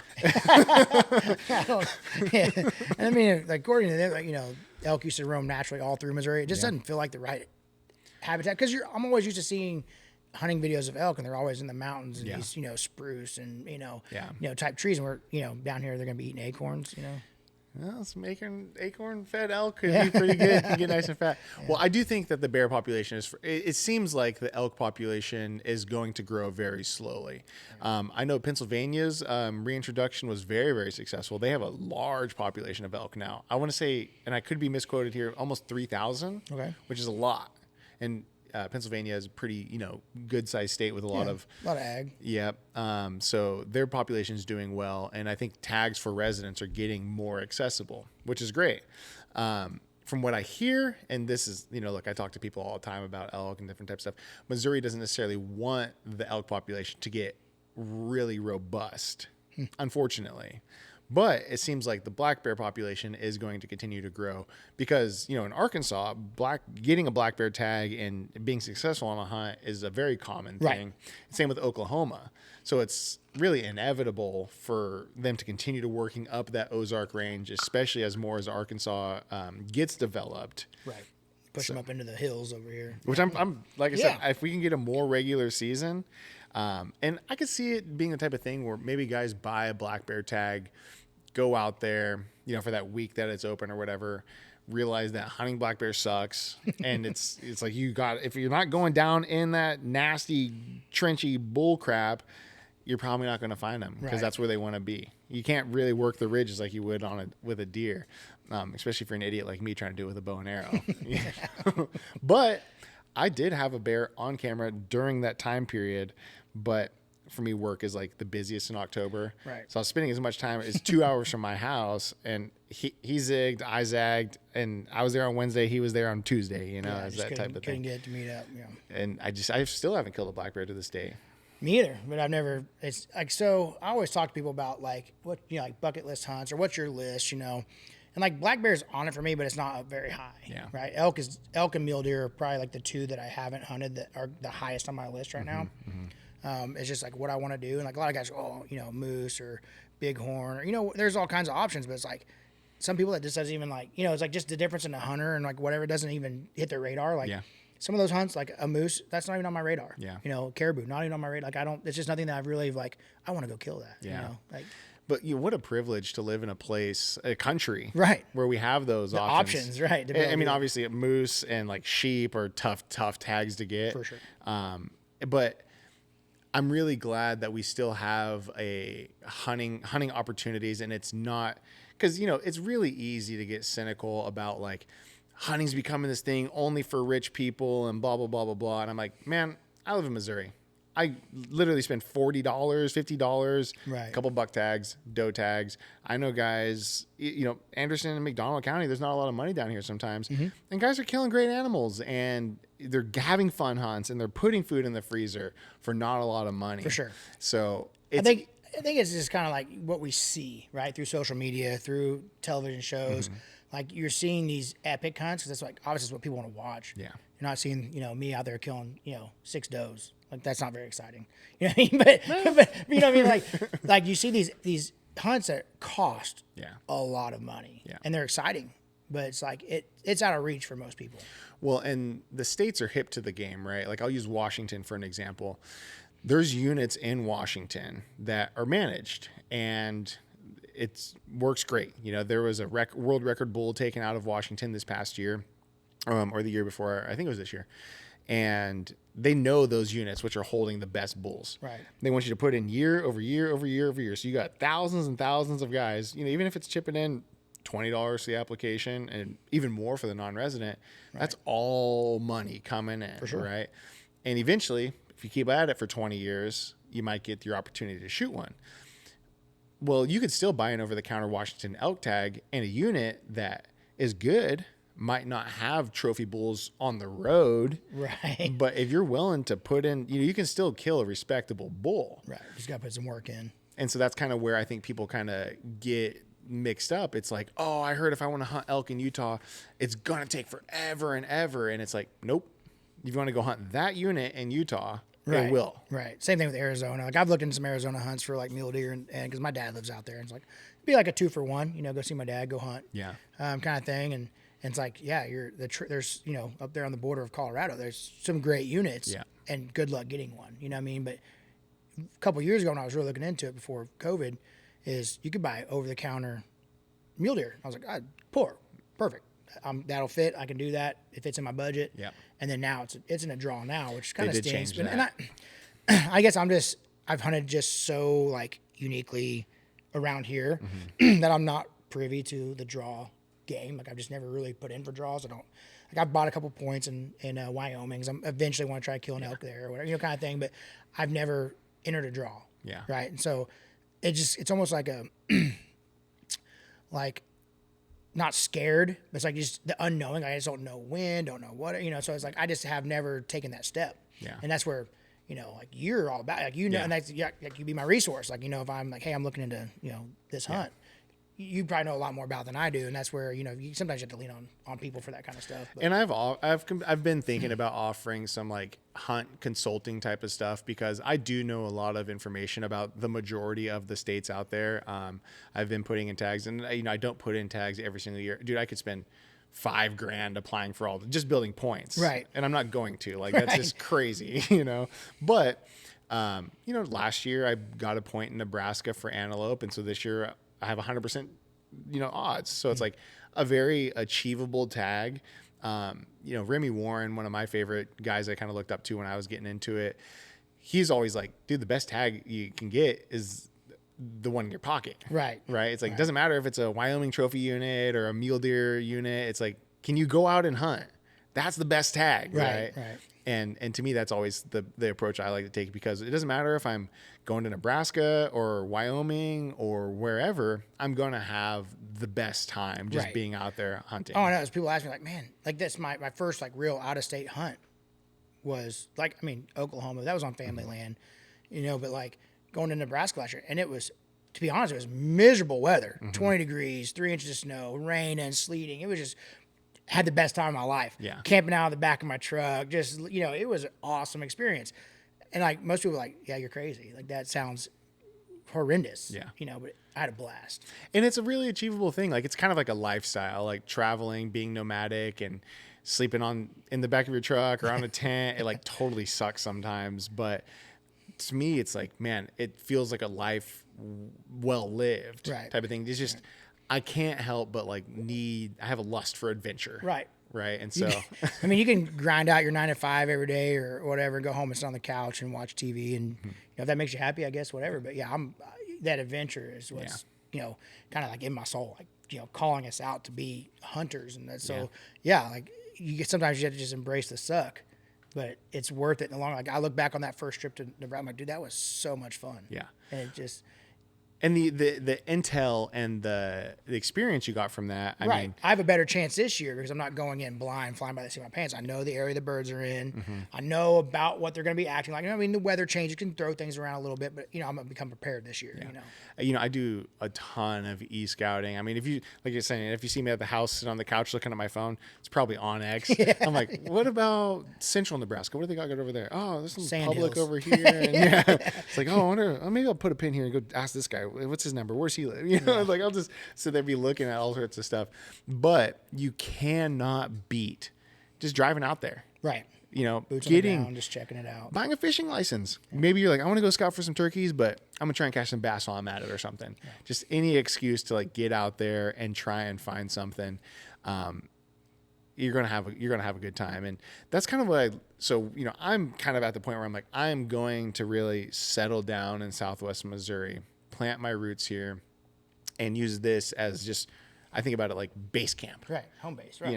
I'm going to travel always. I probably won't be able to help that, but having the Southwest Missouri area to kind of always fall back on, to me, feels like the right fit. Once again, it's a great area. As long as you can get tags, and tag prices are going up, but like Oklahoma's a great state to hunt. Kansas is obviously one of the top. It's incredible. And then, if you want to get into bears or stuff like that, you got Arkansas right below us. Yep. And then we're centrally located. Yeah. So, it's not like you're going like, hey, I live in Oregon, but I've got this, Florida. That's completely, you're insane. halfway. Like, hey, it's not that bad. Well, and getting to the West Coast is a total pain in the ass. You got to, from here, like if I was to fly out of Joplin, say, I usually drive up to Springfield. Right. You still got to connect in Dallas or Denver to get to the West Coast. And then like when I went to Hawaii, it was like, Springfield to Dallas to Portland to Honolulu to Big Island and then back, and like, dude, that was just exhausting. Oh, for sure. Yeah. Driving's even worse. I would almost drive. Well, you can't drive to Hawaii, unfortunately. No, but, they don't like when you do that. But even like, just thinking about like, I take trips and go shoot, indoor tournaments, and like some, 11, 12-hour drives. It's not easy. Guys like you and Tommy and Justin, who make those commitments to do just for indoor tournaments. Yeah. To me, I'm like, you guys are freaking idiots, dude. Paper for paper, really. Yeah. But I know you guys are so passionate about it, and it pays, right? It can if you shoot well enough. It pays money, but also, you guys are all great shooters, right? So it's Sometimes. We all go through slumps. Get a little struggle every once in a while. It clearly there's some juice in that squeeze, and I learn a lot from all you guys. I'll sit here and I'll just ask Tommy questions, and he loves to talk and I love to listen. Yeah. And I'm like, every time I learn something, I'm like, oh yeah, maybe I do something like that. And Justin is a great wealth of knowledge too. Very. We shot with him, and he was able to identify what I was missing in my shot by watching me shoot. Or he's come up and twisted my peep for me. He's like, your peep's all jacked up. I'm like, Yeah. you were 10 feet behind me. He's like, I know. I just could see Right. it. And he's been doing it for a long time and at a high level. So Yeah. he's a great wealth of knowledge for us to have around, I don't look like, we might get after each other or bicker a little bit here and there about whatever techniques or what have you, but he's done it. Like he's won Vegas. He's won, I mean, he's got some accolades, under his belt. He's been in the game. IBO world champion. I mean, It's funny because he's a great wealth of knowledge, and I wouldn't necessarily say he's like he is humble about his winnings. Right. He's not being like, I'm Mr. blah, blah, blah, blah, blah, but he's strong on his opinions. But I would much prefer somebody who stands for something and believes in something than somebody who's just like, Right. da, da, da, da, da. It's like, hey, you're confident in this opinion and this way of doing something. You got all the experience. I'm going to take it seriously. Right.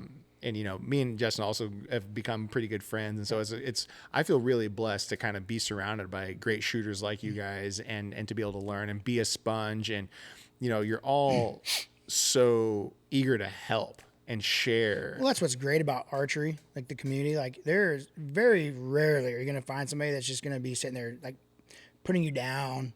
Like we want to see the sport grow. Yeah. And the sport's only going to grow if we're great ambassadors of the sport and really bringing people along, and, guys that will do that. And then guys that create great products. I mean, let's go back Justin Ertl with Mad Goat bowstrings. I mean, phenomenal bowstrings. Yeah. Like I've been running them for several years, like zero issues, man. Like they're solid. Yeah. And he makes a great product. Like I said, when I first met Justin, it took a little while for us to, probably grow on each other a little bit, but yeah, like, we're buzzing now, everything's good. But like, he can come off a little brash sometimes, but he's a great guy and he'll do anything for you. Yeah. Is what's crazy. Like my wife locked her keys out of the car. Dude was over within, 35 minutes and had my keys back in my hand. Didn't charge me anything. No, didn't charge me anything for it. Just came out because he's a good guy, Yeah, he's got a big heart. There's no question about that. But Mad Goat, I've shot pretty much every bowstring at this point. When I had my Matthews, it came with the zebras, gave them a try. Then I switched to gas, and they were okay. But when I met Justin, and he was like, I used to work for gas, and there's something to that. Like when somebody works on the inside of a big thing, right? That company could be too big where even if he's like, hey man, I see something here where we can make an improvement. Right. They already have too many products established, and the ship's too big to make a quick turn. And nothing, like I said, nothing against gas. I've installed their strings. I've shot their strings. And it's kind of like where Justin and Tommy and Tim, they want to stay. Not that they don't want to grow. We all want to grow our business, but it's like you get to a point where then you're hiring out and you lose quality control. Yep. It's going to happen every time. It happens every time. Yeah. And so they want your product to be the best it can be. So they are trying to do their best to keep it to where it is right now. Yeah. Like, eventually, if they can find the right person that, that they can train and do things the right way, they might grow a little bit, try to add on and, help speed up production. But to be honest, like I've never had a string company get me strings in the peak of season faster than Mad Goat.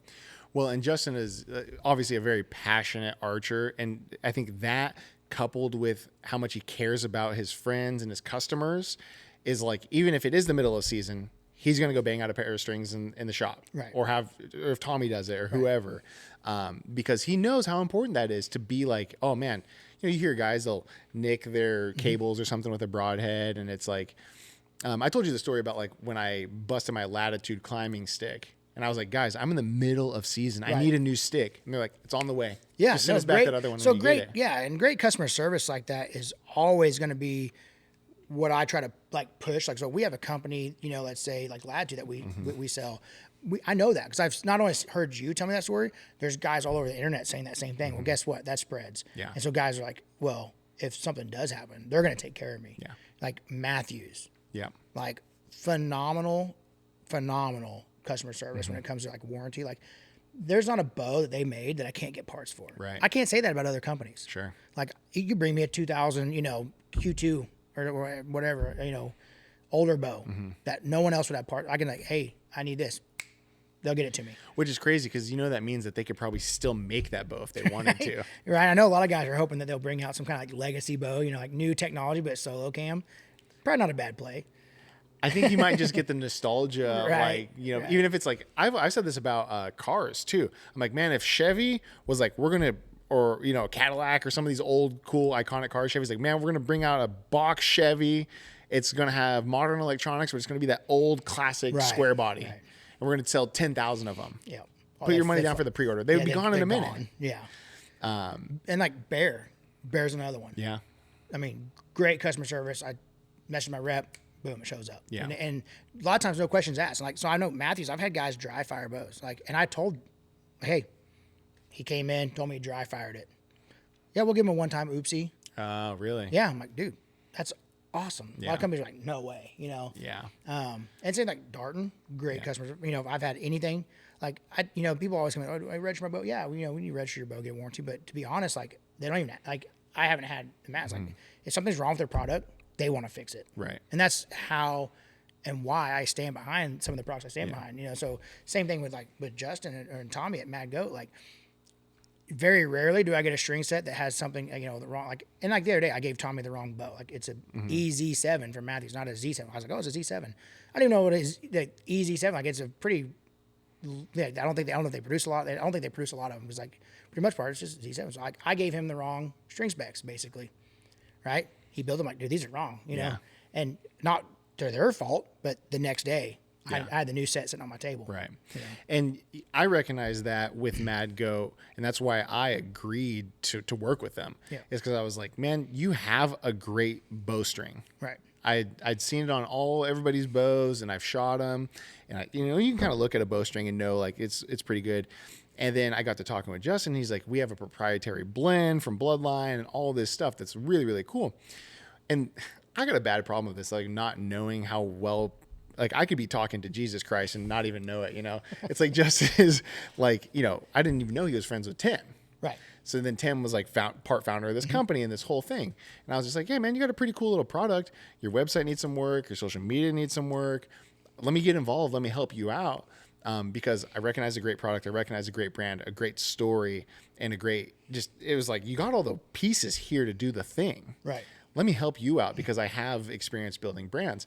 And he loves to tell me all the time how great the new website is. And people say it all so over much the place. Because I even gave him a hard time. I was like not to be, condescending on whoever built the first website. I'm like, it looks like a third grader. You know, like it was just kind of old school. A lot of spelling and grammatic, mistakes. I was like, and I even told him like, dude, I'm not a website designer by any means, but I taught enough, I can at least fix the grammatical and the, errors and the and the misspelled words. So like, get that fixed at least. But then, man, you came along, you redesigned that website, and it's amazing. Thank you, man. It is so good. And I love designing. So for me, it was like just a project I wanted to take on. And all the pieces were there. Yeah. I just had to put it together. Right. And for me, it's just coloring. Like it's just, I'm just playing, hanging out. And I was going to say about it too. Oh crap! It eluded me, but I'm happy to be working with them, and the strings are great, and I'm going to keep shooting them, and I'm going to keep being an ambassador for them. And this is what I like about Justin though too. Stands for something. Right. I said, dude, I think you're missing a huge market here by not selling crossbow strings. And he says, these are strings for archers. I said, enough said. Enough said. Yeah, and we get on each other a little bit about that because I mean, we make a living selling. I really make a living working on crossbows because my God, they either blow up or a lot of user error. But so we definitely like, I 100%, archery's vertical. And I hate to be like that, but I understand that there's guys out there that, either elderly or young kids or they're disabled, 100% get the crossbow. Go hunt with it, man. Yep. And you're not going to catch flack from me at all. Yeah. If you're 20 years old and you're able-bodied and you grab a crossbow, I'm probably going to like, all right, this guy. What I mean? Like, I'm not trying to be, Well, here's how it is what it is. And, I get it, though. It's like, this is our thing. Hunting is like what we breathe, and we expect other people to bring that same level of passion to it, and anything else feels like dilution. However, I look at the overall trend of hunting, and participation. Yeah, it's down. And ultimately, I'm like, whatever gets you in the field. For sure. And that's realistically how we handle it. At Eagle Outdoors, we're going to sell you whatever you want to buy. And we're going to help you get it set up and working to the best of its ability. It's just kind of like it's almost industry inside. Everybody kind of gets some flack to the crossbow guys. But, if it's getting you out there and you're hunting and you're feeding your family and it's legal, 100%. Get after it. Now, as a bow hunter, I'd almost I want to be like, it would be nice if they had their own season. Like maybe, hey, y'all participate with the muzzleloader or something like that. But, rifle muzzleloader. But once again, we have a surplus of deer. Yeah, very much so. We really do. So if it's in helping that harvest rate, helping that out in some way or another, is feeding their family. Yeah. Now, if you come and take my spot and you're hunting across, we're gonna have one. And that's got to be happening out there. Like some of these conservation areas up by Springfield or even out here, you could be in a tree stand looking over a field. Somebody can walk in with a crossbow, set up across from you, and you're like, because realistically, I've been in some fields before looking at another tree stand that was empty, and I'm like, that's 100 yards. I'm not going to shoot a deer over there, right? But if he had a crossbow and deer walked under, he could shoot it underneath you. Which is like crazy, right? Yeah, and that's kind of like we've talked about this several times about public land in our area because our population density is so much higher. Like when I went to northwest Nebraska, I was on 44,000 acres of national forest. I never saw a single person. For 4 days. You can't hunt Missouri like public land without seeing someone. Totally. Or multiple people. Well, I've found Mark some spots. Twain. Yeah, if you down the bottom of the pits of Mark Twain for sure. But I'm don't like conservation areas, especially easy access ones. Like, dude, I've killed turkeys when there were 6 parking trucks in the parking lot, and I just had to kind of game plan off that. Yeah. You get there and oh my gosh, I'm getting there early, and I'm like, there's 4 or 5 vehicles in here, already. I know where they're going. Yeah. So I just jut off to the side over and let them push them to me. And I've killed multiple birds that way. Hunting hunters. Yeah. Yeah. And it's unfortunately kind of a part of the game, but that's really what, I think about this a lot where it's like wildlife has gone through a lot of, incarnations on how we interact with it.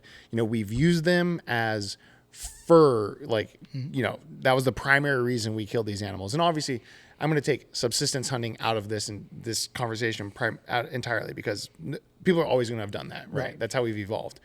But the way we've commodified game, we've had the fur market trade where we have crushed, absolutely decimated populations of animals and even sent something into extinction. And then we've had, meat markets, the ducks took a huge one on that. Yeah. And then once those things kind of went away, we got into this sport hunting where we currently are. Yeah, trophy hunting. Yeah.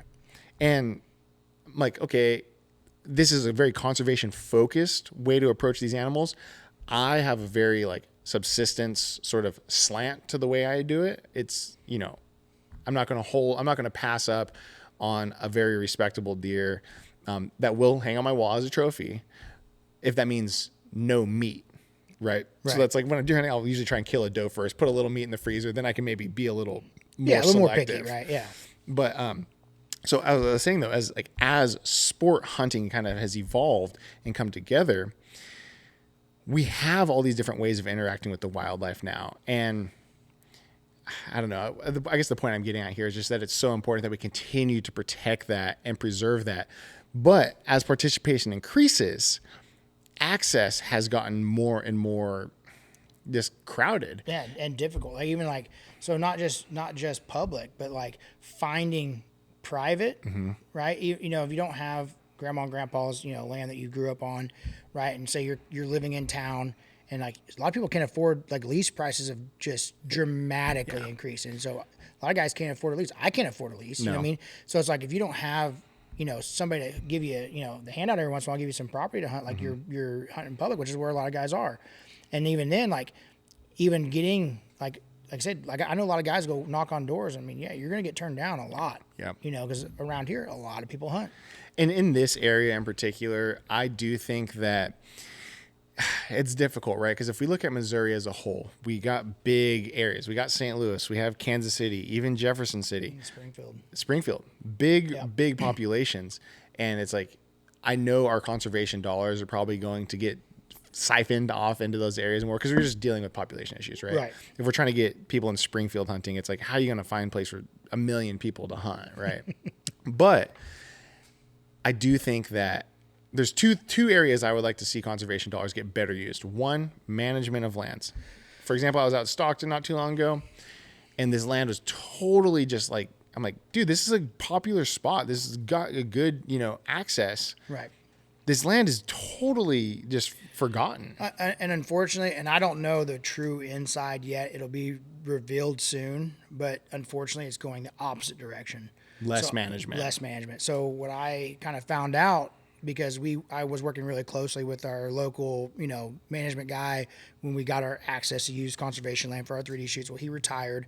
And from my understanding is like, he took care of the places. Like he mowed them, did all stuff. Yeah. Like, from what I've heard, they're not replacing that. Like they're not going to take care of our accesses, like the archery range, the firing range, and I, like I said, I'm not 100% on this. Like I said, I just kind of heard it through the grapevine kind of thing. So I don't want to speculate on it too much, but it's like, if that goes away, I'm going to be very disappointed in the use of our tax dollars on public land. Yeah. And you see it, like I was out at Stockton and you're looking at the conservation land and it's way overgrown. All this, little saplings in there. And I'm like, man. And then there's a guy with a good managed farm right across the street. You see all this green coming up at the base of the forest. And it's like, dude, if I was a deer, I wouldn't even look at over here. Right. There's going to be acorns, but like not anywhere near. Right. When they used to put food plots in, even at like, let's say like Crowder and Cabs Creek, they used to, like some local ones here, they used to plant dove fields. There used to be food plots. It's all just overgrown. Yeah. Like it's just a mess in there. See, and this is where I think it's really important that I think I've told you, I've recently become a committee member of the Backcountry Hunters and Anglers Missouri chapter, which is effectively a public lands kind of advocacy group. Okay. So, you remember maybe earlier this year or last year when Senator Mike Lee out of Utah was trying to introduce a bill that would sell off a lot of public lands out west? Kind of a Western issue. Right, so but still, it's irritating to even think about.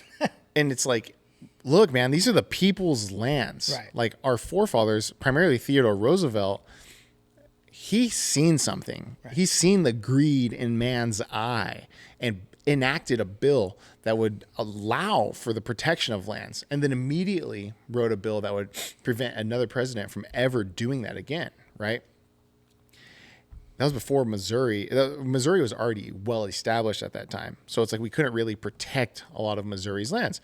If you look at a map, I think we're 13% public lands, like tops, which is higher than some places. For sure. But then you look at like a lot out west, and it's like 90% public. You know, I don't know if they're any, they're way higher. Right. I'm just throwing some, but But I feel like growing up here, there's always been access. Like I said, you might have to, get there really early or, you know, talk to some people that, walk through your spot, but it's like, there's access. Yeah. Unfortunately, like you can't help that, Missouri has been, is a mostly private state. There's not much you can do about that, and I know that the conservation department is some, here and there, they're buying up properties from, people that want to sell to the Conservation Commission, which is great. But if nobody's going to manage it, for sure, just let everything get overgrown. That's where I'm disappointed. Like I said, we'll see what really comes to light over this year. Cause I don't really have time in my schedule to go out and mow and weed eat a range, but I will. I have to.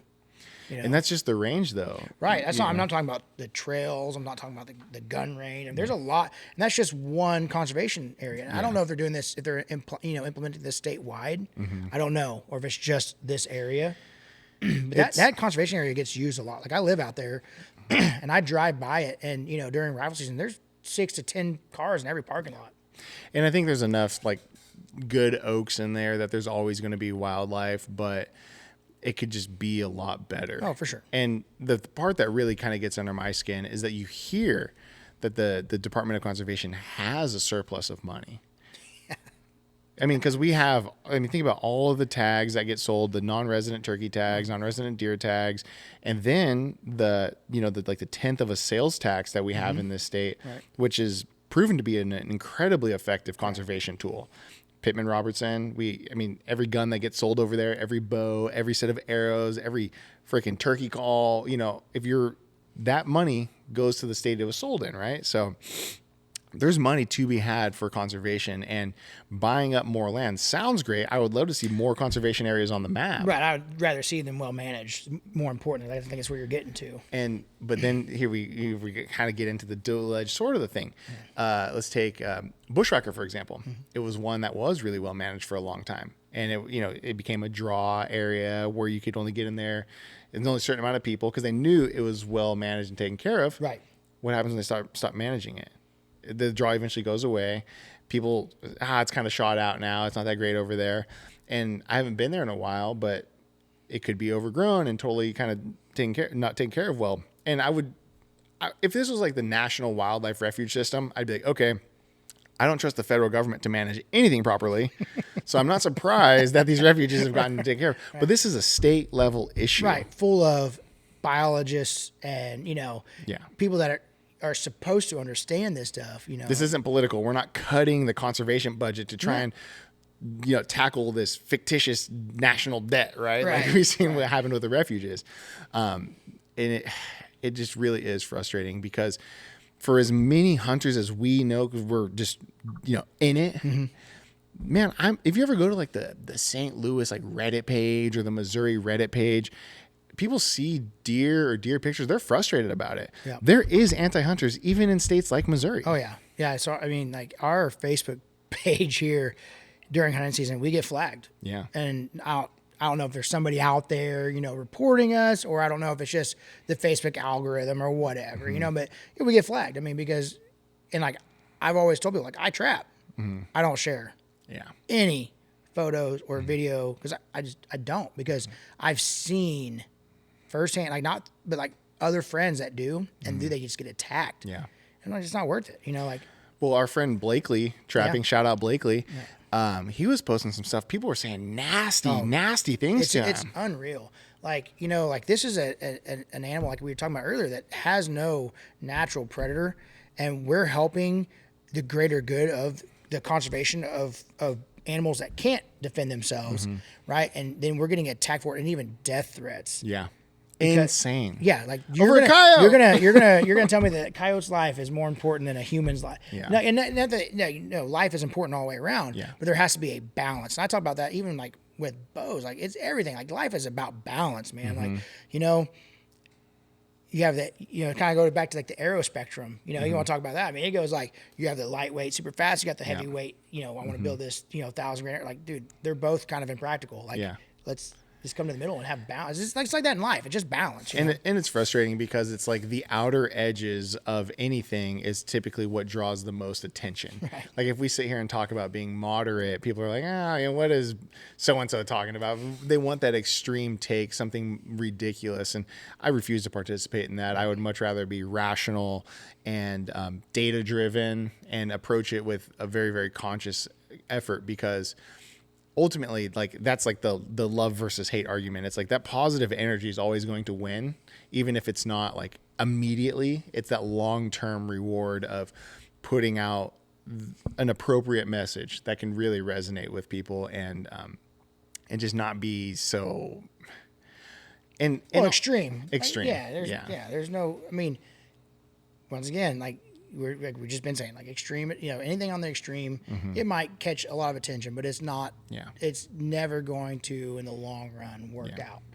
And so while we're on predators, I want to encourage people to do more predator hunting. 100%. And even trapping. And I would definitely heed your advice and don't post your trapping pics, But I will say, 100%, if you spend a couple years trapping a property or predator hunting a property, you're going to see the gains. Now, the habitat management is also just as important. You can't just, if you have a bunch of fields, you have no bedding areas or no wall. There's not much you can do other than if you're planting stuff, right? I'm a big advocate for food plots. timber thinning, burns, Yep. help get sunlight to the floor. Yeah. You know, that's like some of these like conservation areas, man, it's tempting not to want to, you know, throw a match and walk away. Let nature have its thing, because it would actually benefit that property so much. But you know, it's obviously it's illegal. We're not doing that. Right. But it's just like on your own property though, what you can manage, when you can control, even if it's small. Like I have seen on properties that I have owned that were 10 acres, that with some management, some selective logging, some controlled burns, trapping, and just watch wildlife flourish. You know? It's crazy. I mean, they sense it, and it's you know, they're operating on survival instincts. It's just like, oh, there's good food over here, Right. the more desirable stuff. So if somebody wanted to come in here and was like, Jeremy, I want to buy a gun to do some predator hunting. Maybe they, you know, hear us talking about how fun we're having out there. You know, what would you kind of recommend is like a good solid setup to get out there with a thermal and shoot some and do some The management? thermal game is insane. There's like, I have a little bit of an older Burris thermal, and it does everything you need it to do.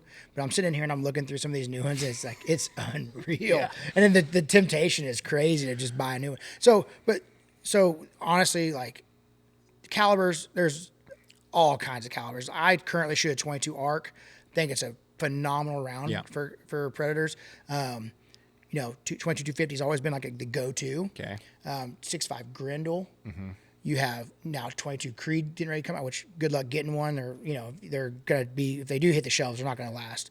5.56. Yeah. You know, if you have an AR, that's a great gun. So if you got an AR, even with like a 14, 16-inch barrel, what everybody's probably got in their safe or whatever, Right. you could throw a thermal on that. For sure. And like AGM, we have them. A great, more budget-friendly thermal. Like obviously we also have some of the knock picks, which are amazing. How like the clarity and just how great they pick up the thermal imaging is insane. They do run a little bit more, but like if you're out there, it can be frustrating. Like, you know, you've hunted with some lower end thermals that we've borrowed from some friends and stuff, and it's kind of frustrating when you can't really see. Like mine, I can still see. Like it's a good thermal, but like when I start to zoom in, like to really kind of get a close up, and like it just gets grainy as all get out. Like I'm zooming in on that knock pick, like 16x. It's crystal clear. I'm like, this is insane. Well, and when I first started kind of getting and doing some thermal hunts with some older friends that I had, it was like, this was only 3 or 4 years ago. You couldn't get into the game for less than $4,000, right? And have something that was not going to. There's some really good options out there for, you know, you can get into a pretty good, you know, thermal for, you know, around $2,000. You might find a used one, you know, Facebook Marketplace or something like that. You know, maybe get into it for a little less. Yeah. And so it's not the most practical predator management tool because trapping is way cheaper, Yeah. but it's a lot more work intensive. You have to check them every day. For that $2,000, you could have a trillion traps. Not true. He could have a lot of traps though. Yeah. But no, so like I run my 22 arc is an AR platform. And I think it's a great platform to hunt predators with in case you're chasing. Like sometimes, you know, you make a shot and there's multiple dogs. You might shoot one and then the other one's running and he's running. Like you can chase him across the field and try to knock one down. Bolt guns are always gonna be more accurate. Like if you're, you know, more of like, you know, especially if you're hunting with a couple different guys, it's nice. So we have the guys we hunt with. Yeah. We usually have a couple ARs, or, you know, a guy or two with a bolt gun, you know, as we go. And so you have the flexibility that way. You know, like I've hunted by myself several times, but it is nice to go with some buddies because, like, in the meantime, like you're out there, and you're being quiet. You know, your call's going, but like in between trips, you're talking. It's a good time, but it's nice to have that flexibility. Like, you know, somebody that may have a little bit better long range precision with a bolt gun, and then, you know, if they do come in multiples, you got guys with ARs and just you know, and gun them down for better. Oh, absolutely. Better terms, well, and because you were telling me, what was it, Bear Creek that had the 22 arc upper. Yep. That's so exactly if you have an AR lower sitting around, you could smack, and that was only a $300-400 that we were looking at. I don't think it was sub 3. I think. Yeah. So you can get into a good, and that's if you want to have a dedicated AR or a dedicated night hunting gun. And I know in terms of like the bolt stuff, what are guys using? Like the Ruger Americans, great guns, yeah. And that's a $500-600 gun, which is, you know, I really like that gun because it's got that good comb height. Yeah, it's got a good cheek weld. Yeah. Yep. It's got the threaded barrel, so you want to. Because like I also run suppressed. Like it's a complete game changer. Because like before I had my thermal before I ever had a suppressor, and I would go out there and I'm like wearing my muffs, like can I hear a coyote? And you put it back on. Then you go to put on the gun that it pops off. I hate shooting with earmuffs on. Yeah. Absolutely hate it. So like getting the suppressor was the game changer. Like it is so nice. It feels like the future is now, because forever suppressors were this unattainable thing that was Oh just yeah, like, it took a year to get, and like we're getting turnaround times on our suppressors of the fastest was a day, but on average about 7 days. And it's not, and now the market is really, I mean, now they got rid of so they didn't get rid of the tax stamp. They got rid of the $200 fee for the tax stamp. So you still got to do the paperwork, fingerprints, all that stuff, which is great. I definitely, I mean, being pro 2A, it should just be over the counter, to be honest with you. Yeah. But at least it's not costing you $200 just to even put your name in the hat for one. You know what I mean? So, but the turnaround time is quick. And as we see more and more suppressors hitting the market, the prices are coming down on something. Like there are some very good options for, $500. it's one of those things where the free market is actually working the way it should. Right. Which is great. Now if thermals would just do that. But that's the thing we were saying is, 3 years ago, you couldn't get in for less than $4,000. Right, That would be a right. 360 resolution or something like that. Now, I'm sending you thermals all the time, for like $1,200, $2,000. I'm like, what do you think about this one? What do you think about this one? And you're like, dude, shut the hell up, probably. No. But there's all, and guys always, like a bow. It's like, I got to have the new one. And Right. That's my problem. once you look through like a Yeah. good, that knock picks or an iRay or a pulsar, it's night and day. Like, and I tell them my resolution is 400 by 300. It's a great resolution, even in today's standards. But the difference from 4 or 5 years ago to now is like screen resolution. Like the actual display inside is so much cleaner. Yeah. Right. That technology is moving very, very rapidly, and there's demand for it. So, that's a good thing. And the same with the suppressor technology. I was looking into it, and I was like, what's happening in the 3D printing world regards of technology or of suppressors? And I thought, in my mind, I'm like, oh, plastic, polymer suppressors. No, they're doing this like freaking like, what is it, like metal shaving, welding? Yeah, I know that they're making 3D printed, even like, I don't know if I know there's a lot of titanium, suppressors on the market. I don't know if that's what they're 3D printing with or if it's more like a steel blend, but they're printing them now. And it's like you can have more precise baffling, and it's insane. Yeah. And I think they call it additive manufacturing, some stuff I'm too dumb to understand. Yeah, I don't know that. I just have one and I shoot it and I love it. Just the first time I was like, oh my gosh. Yeah. Like that's crazy. It's so nice. And because even when we were out, you had your suppressor on, Kelly had his on, I don't think Kelly shot. We went with Kip. Yeah. Even Kip, his was a little bit louder, but I was like, it's still I'm fine. Right. So yeah. And the reason like Kip's suppressor is a 5-inch suppressor. Mine is a 5 with an additional baffle. So mine's a 7-inch. Okay. So mine, even though I'm shooting pretty much about the same, like a 22 arc is a little bit slower than the 5.56 in the grain weight that I'm shooting. I'm shooting a heaviest grain I can, which is 88 grains, because I want it to be a little slower, a little quieter, still get that crack like out away from me, like the supersonic crack, but like at the gun, like I hear my action come back on my AR. That's pretty much all I hear. Just for a hearing protection purpose, 100%. It makes perfect sense. And oh my gosh, it's so nice. I always wonder if like if we were out towards Kip's house or whatever, I'm like, can these people living in this valley hear these guns going off still? So I live on the same property as my uncle, and I'm like, I'll go out there and I'll be coyote hunting. I'm like, the next day I'll be like, hey, did you hear me shoot? He goes, no. I'm like, really? Can't hear it. Like, I've actually shot off my Porsche before. My wife didn't even hear me. Huh. So. That's crazy. Yeah. I want to do an experiment with you sometime with how well we can hear our own turkey calls. Like, it would be cool to go out to Crowder sometime and be like, okay, let's measure it out. You're 100 yards away. Go ahead and hit like a soft call. Right. And then hit like a loud call. Which is great for us, but turkeys hear it a lot better, right, than we do, obviously. But I'm always under the misconception that like I'm being not loud enough or I'm too loud. Right.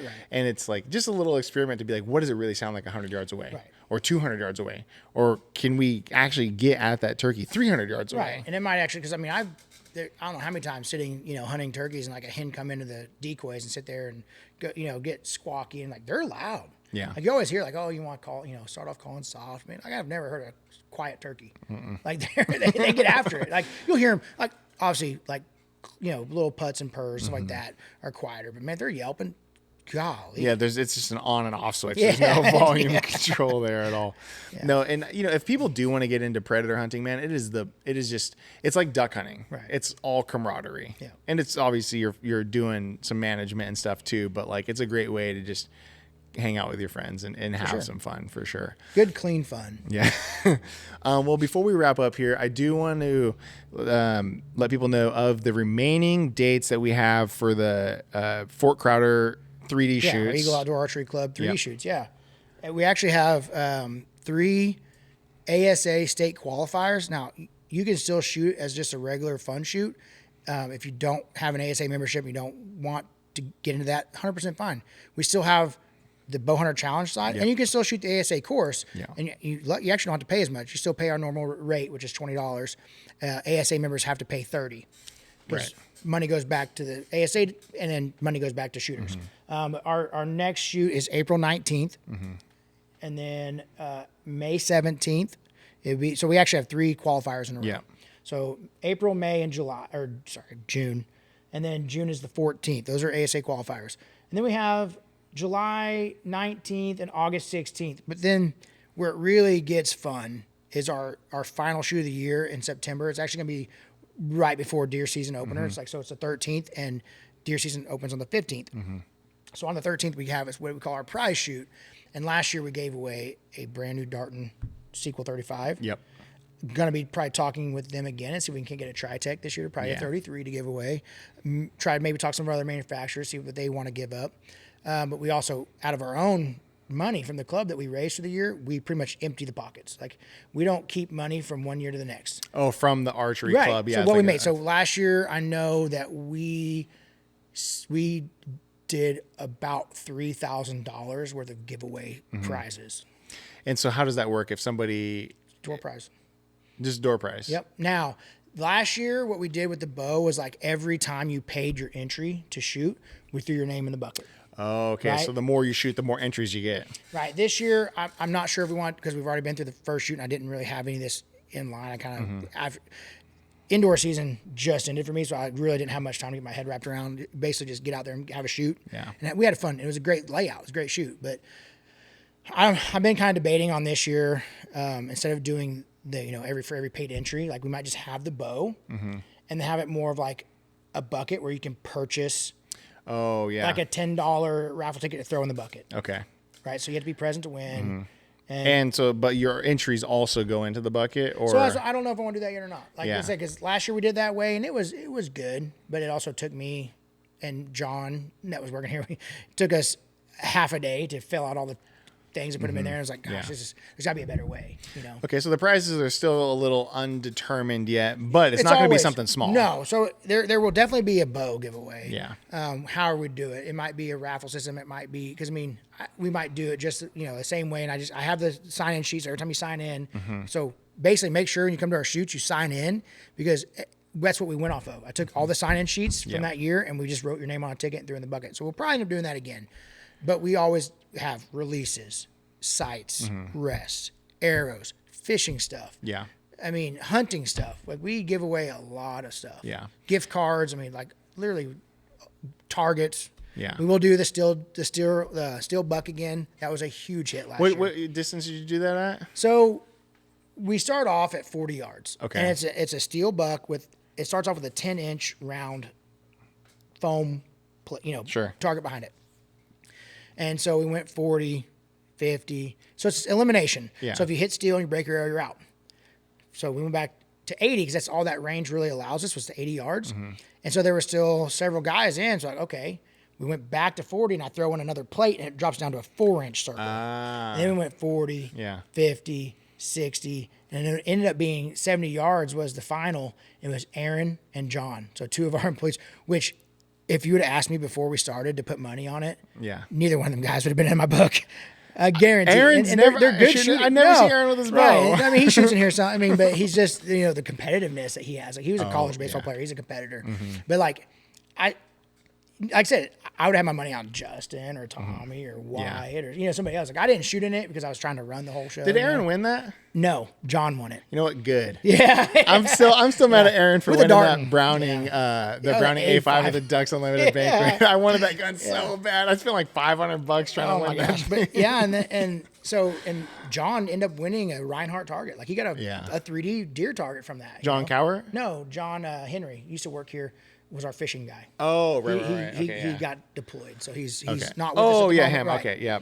Yeah, but it's a great time. We also throughout the year we'll probably bring him out once or twice. The steel target, and also we like to set up like we call a sniper range. We put a lot of small targets in the practice range, and basically it's like a $5 entry, and you get to shoot, and the high score for the day wins. Oh, okay. Yeah, I think you brought one of those out last week. We had that armadillo. Well, I brought one of the targets out. We didn't do the sniper range, but there's some of them small targets can be a booger. Man, I love the 3D stuff. Like it was cool too because your family was there, and it's got that family vibe, and I bring my dog out. Yeah, everybody loves Echo. Everybody loves Echo. But it's Jet running around with a snake. God, that was a big ass snake too. It's so much fun. So if you're in the Southwest Missouri area, I can't recommend it enough. Even Northwest if you're not Arkansas, shooting, Southwest, Southeast Kansas, Northeast. It's not a far drive from where we are, and like I said, we have a lot of fun. We put on a really good shoot. So if you guys get the chance, come out and shoot with us. And there's a lot of angles, like there's some that really simulate that tree stand type of stuff. I think it makes me a better hunter every time that I'm out there. And to me, it gives me a lot of confidence too, because I love the bow hunter challenge side of things. I like doing the tack style events quite a bit. And I don't want to shoot out at, 80 yards on some stuff, but look, well, an elk's lung is freaking huge. There's a time and a place for shooting. I mean, a lot of guys at antelope hunt, that's a small target. Yeah. But they're having to shoot them at 90, 100 yards because it's just the game, right? Well, yeah. Obviously, like whitetail hunters, I mean, obviously we want to keep it within. Yeah. I mean, I've killed a buck at 60 yards, and I would probably not take that shot again. I mean, I'm a better shooter now than I was then, but to be honest, I was telling somebody today, like I haven't killed a deer outside of 35 yards in 3 years. Yeah. Most of them are at 15 to 20. Yeah, and that's kind of like the thing with bow hunting. It's getting them in close. Right. And the saddle has changed the game for that. I love the saddle. 100%. I bought a saddle when I still lived in Oregon. It was primarily just hunting elk and blacktail, just because it was like, it just kind of came out, and I had a little extra money, and I was like, man, I want this thing. Then I was like, this is the most useless thing for this environment. For that, yeah. But here, it's the best. Oh, there's deer that I can say that I would not have killed if I wouldn't have had a saddle. Yeah. Like just being able to get in with low noise. Like I'm not dragging a tree stand in, cutting limbs, hanging, doing all this stuff. Like sneak in on a ridge, slip up in there, and kill a deer. I've made videos in the past. It's 10 minutes from getting in the tree and like it's just dead quiet. Yeah. And even if I've even tried the whole bump and dump thing before, where you accidentally bump deer and it's like, okay, this is where they're at. Climb up that tree. And it works. Yeah. They come back. Oh, yeah. Like you're saying about those those fall turkeys. Yeah, it's kind of the same thing. Like you're in their area. Yeah. Right. And a lot of times going in, as a young hunter, I was like, oh, you blow deer out. I'm like, oh, well, hunt's over, and I go back. Man, no. Yeah. Yeah. So, do you got any other hunts lined up this year? You just the Nebraska? No, just Nebraska for now. I'm probably going to buy another point in Wyoming so that when I can save up that $1,000 to throw at it, because it's like you got to give up the money first. I hate it. Right, which it is what it is. And this year, like I said, we just built our house, and daughter's turned 16. Had to get her a car, so a lot of things that were not on the menu for me there. So probably just buy another point, and then maybe next year go after that tag. But for now, keeping with turkeys, keeping with whitetail. Yeah. Just some local stuff. I'm not the big adventure. I mean, I want to be. But I also have to take, what's in my budget? What can I afford to do? Dude, you got a full-time job, a family, I mean, I'm spoiled. I don't have kids. If I did, I wouldn't be able to do shit, man. Yeah. Well, then that's what's the nice part is like Jet's getting to that age where he can start, like he's getting to the age now where I can keep on some local hunts, some small things. He's a kid, he gets wore out quick, doesn't want to sit through the grind a lot of times, but he's getting to that age where now it'll be a thing where we can go like, hey, let's, like next year, I hope that he gets to go to Nebraska with me kind of thing, or we get to go on a first elk hunt together because he might be 13 at that time or whatever. That'd be so cool. He's old enough to help me pack out some stuff at that point. Well, and it's like he's finally getting to that age where it's like you get to have some real adult activity fun with them, the stuff that you like to do. Right. I think there's like, for me, the appeal of having children. It's like, man, I'd love to have a kid who can, will want to go out to the duck blind with me or teach him how to deer hunt and turkey hunt and all this stuff. But it's like, that's not. Dude, like, so bird hunting and turkeys is one thing, but like Jet got super into hunting doves this year. We had just noticed, like, we had a bunch of doves in our field out in front of our house. Like, we were literally shooting doves off our front porch this year. I threw some decoys out and calling, woo, woo, calling, and that kid can shoot, man. Really? Yeah, I got him a 20 gauge semi-auto, like a TriStar. I came in here used and sold his 410 because that's what he'd been turkeying out with. I'm like, I think you're ready for a 20 gauge now. And he killed more birds than I did. Wow. Like, just a natural, just swing and pop and just drop it. I'm like, dude, like. So it's another one of those species. I got invited to dove hunt last year. Couldn't do it because I was elk hunting. It's like dove, it's like September 1st is usually. Right. I'm like, what are you talking about? September is elk month. But some great table fare. I've heard. Dove, so good. I've heard. It's going to be, I think, my first, foray into more upland type species, if you want to call dove upland. But what's funny? Since getting the dog, and I post some training videos and stuff, people see what I'm doing. I've never got more invites for bird hunting because now that I have a dog. Come on. Yeah. I'm like, oh, this is great. Yeah. Yeah. It's like that friend with a boat. Right. Right. Yeah. I want to be that guy too. But. Yeah. So, like, I think like the upland bird, like, it's so active, right? So it's not like deer hunting can get boring, especially for kids, but you got doves flying around or you got ducks flying in and cupping up, dude. It's so much fun to sit there and just blast away. And I think that's what, like, those kind of things where you got to get your kids into that are like active. Turkey hunting, like I said, I think he likes it because you can call, you hear him gobble. Like, it's usually not long, drawn out, tedious, hunts, right? And if you're on public, you got to shut it down by 1 and then go do some crappie fishing. Yeah, Go hunt Stockton. Yeah, go up there and get. That's what I'm going to try and do this year. Oh, sorry, I think. man. I just gave your spot. No. If you see me out there, don't. Yeah. But I hunted there with my brother one time. I had a bass boat and 1 o'clock, let's go hit the crappie piles, So.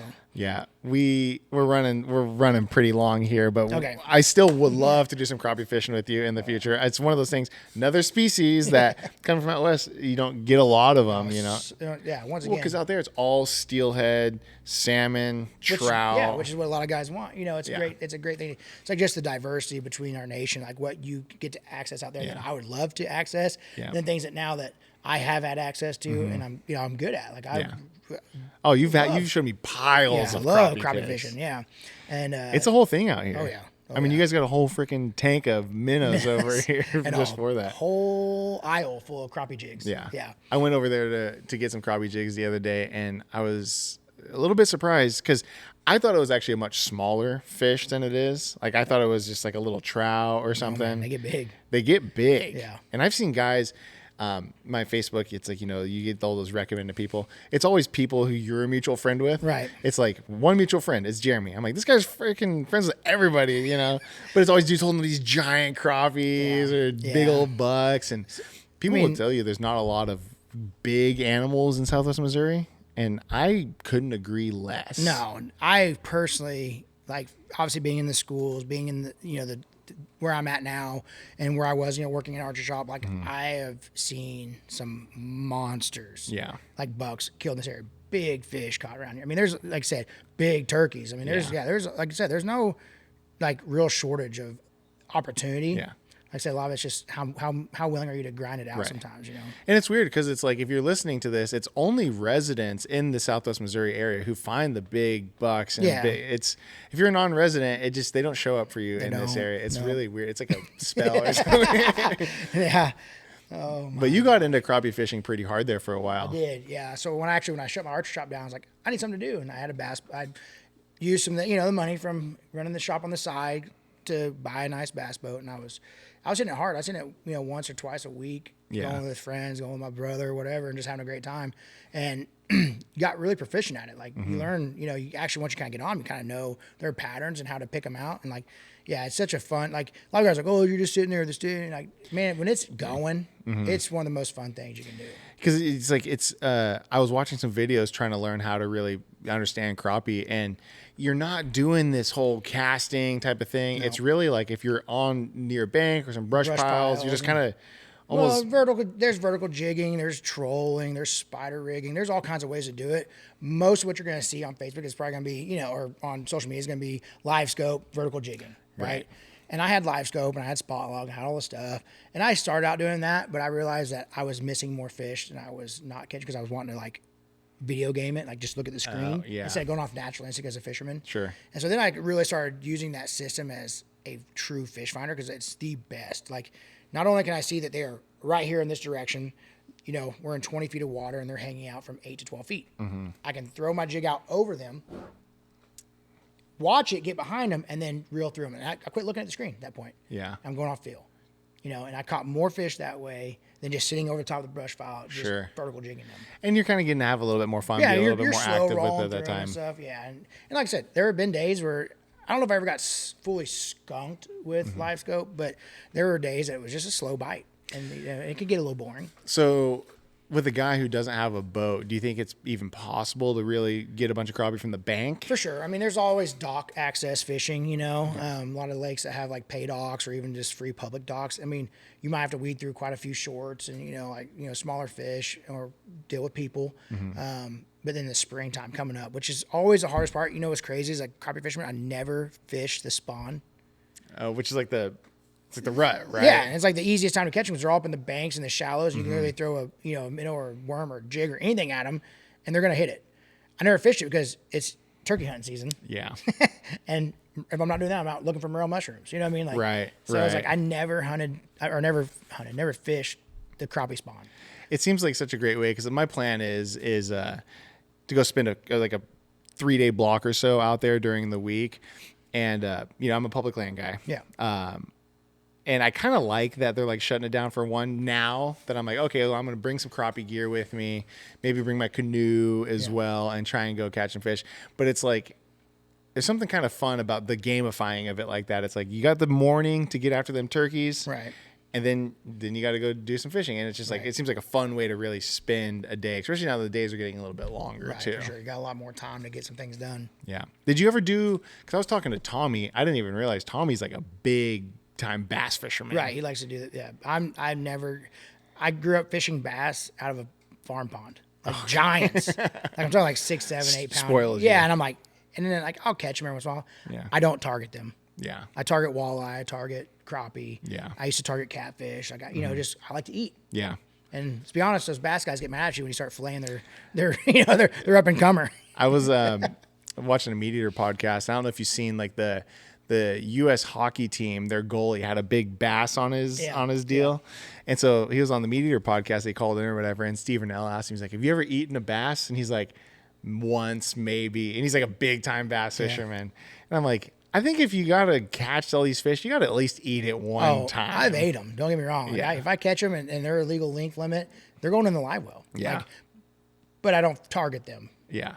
One thing that I did start looking into, which isn't quite as prevalent in Southwest Missouri, but the bow fishing stuff. Right. For the big carp and the buffalo and the gar. You ever get any of that? Yeah. So, I mean, you think, oh, he's a bow guy. He's going to love bow fishing.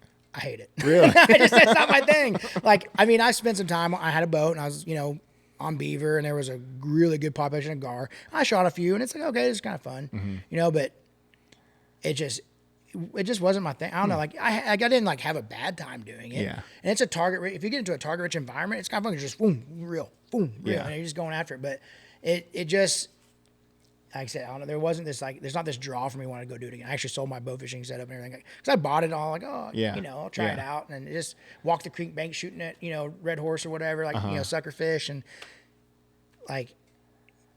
Yeah. Just wasn't your thing. It wasn't my thing. Interesting. And then some guys love it. Some guys live for it. And that's great.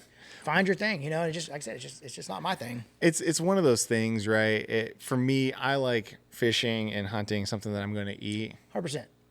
They say you can eat them buffalo, but so gar, once again, I've also heard they're great eating, but the work, super bony fish. Yeah, and the scales are like armor plating, man. Yeah. It's like it's just to me, it's like it's not worth it because like same thing. I told you the species that I target are ones that I want to eat. Yeah. So walleye is another big one out here. Yeah. how do you like to target and fish walleye? Because that's like seems like a tough. Right. So mainly the walls I've caught have been honestly just fishing for crappie and around brush piles in the summer. You find them, they'll come in, you know. But the main way people are doing it when they're running up rivers, you know, like to spawn, they're going to catch them doing that. Like in Arkansas a lot of times. And then on lakes, it's going to be fishing like main lake points with like throwing a jerk bait or square bill or, you know, some, you know, basically a bass lure mostly. Interesting. But yeah, they're very predatory fish. And then like I went on a walleye trip on Stockton and we were bottom bouncing. Okay. But we were using a jig and a worm. So a crappie jig with a skirt and a worm on the bottom, basically just bottom bouncing, you know. So there's a lot of different ways, but I'd say the most prevalent around here is gonna be fishing like main lake points. Okay.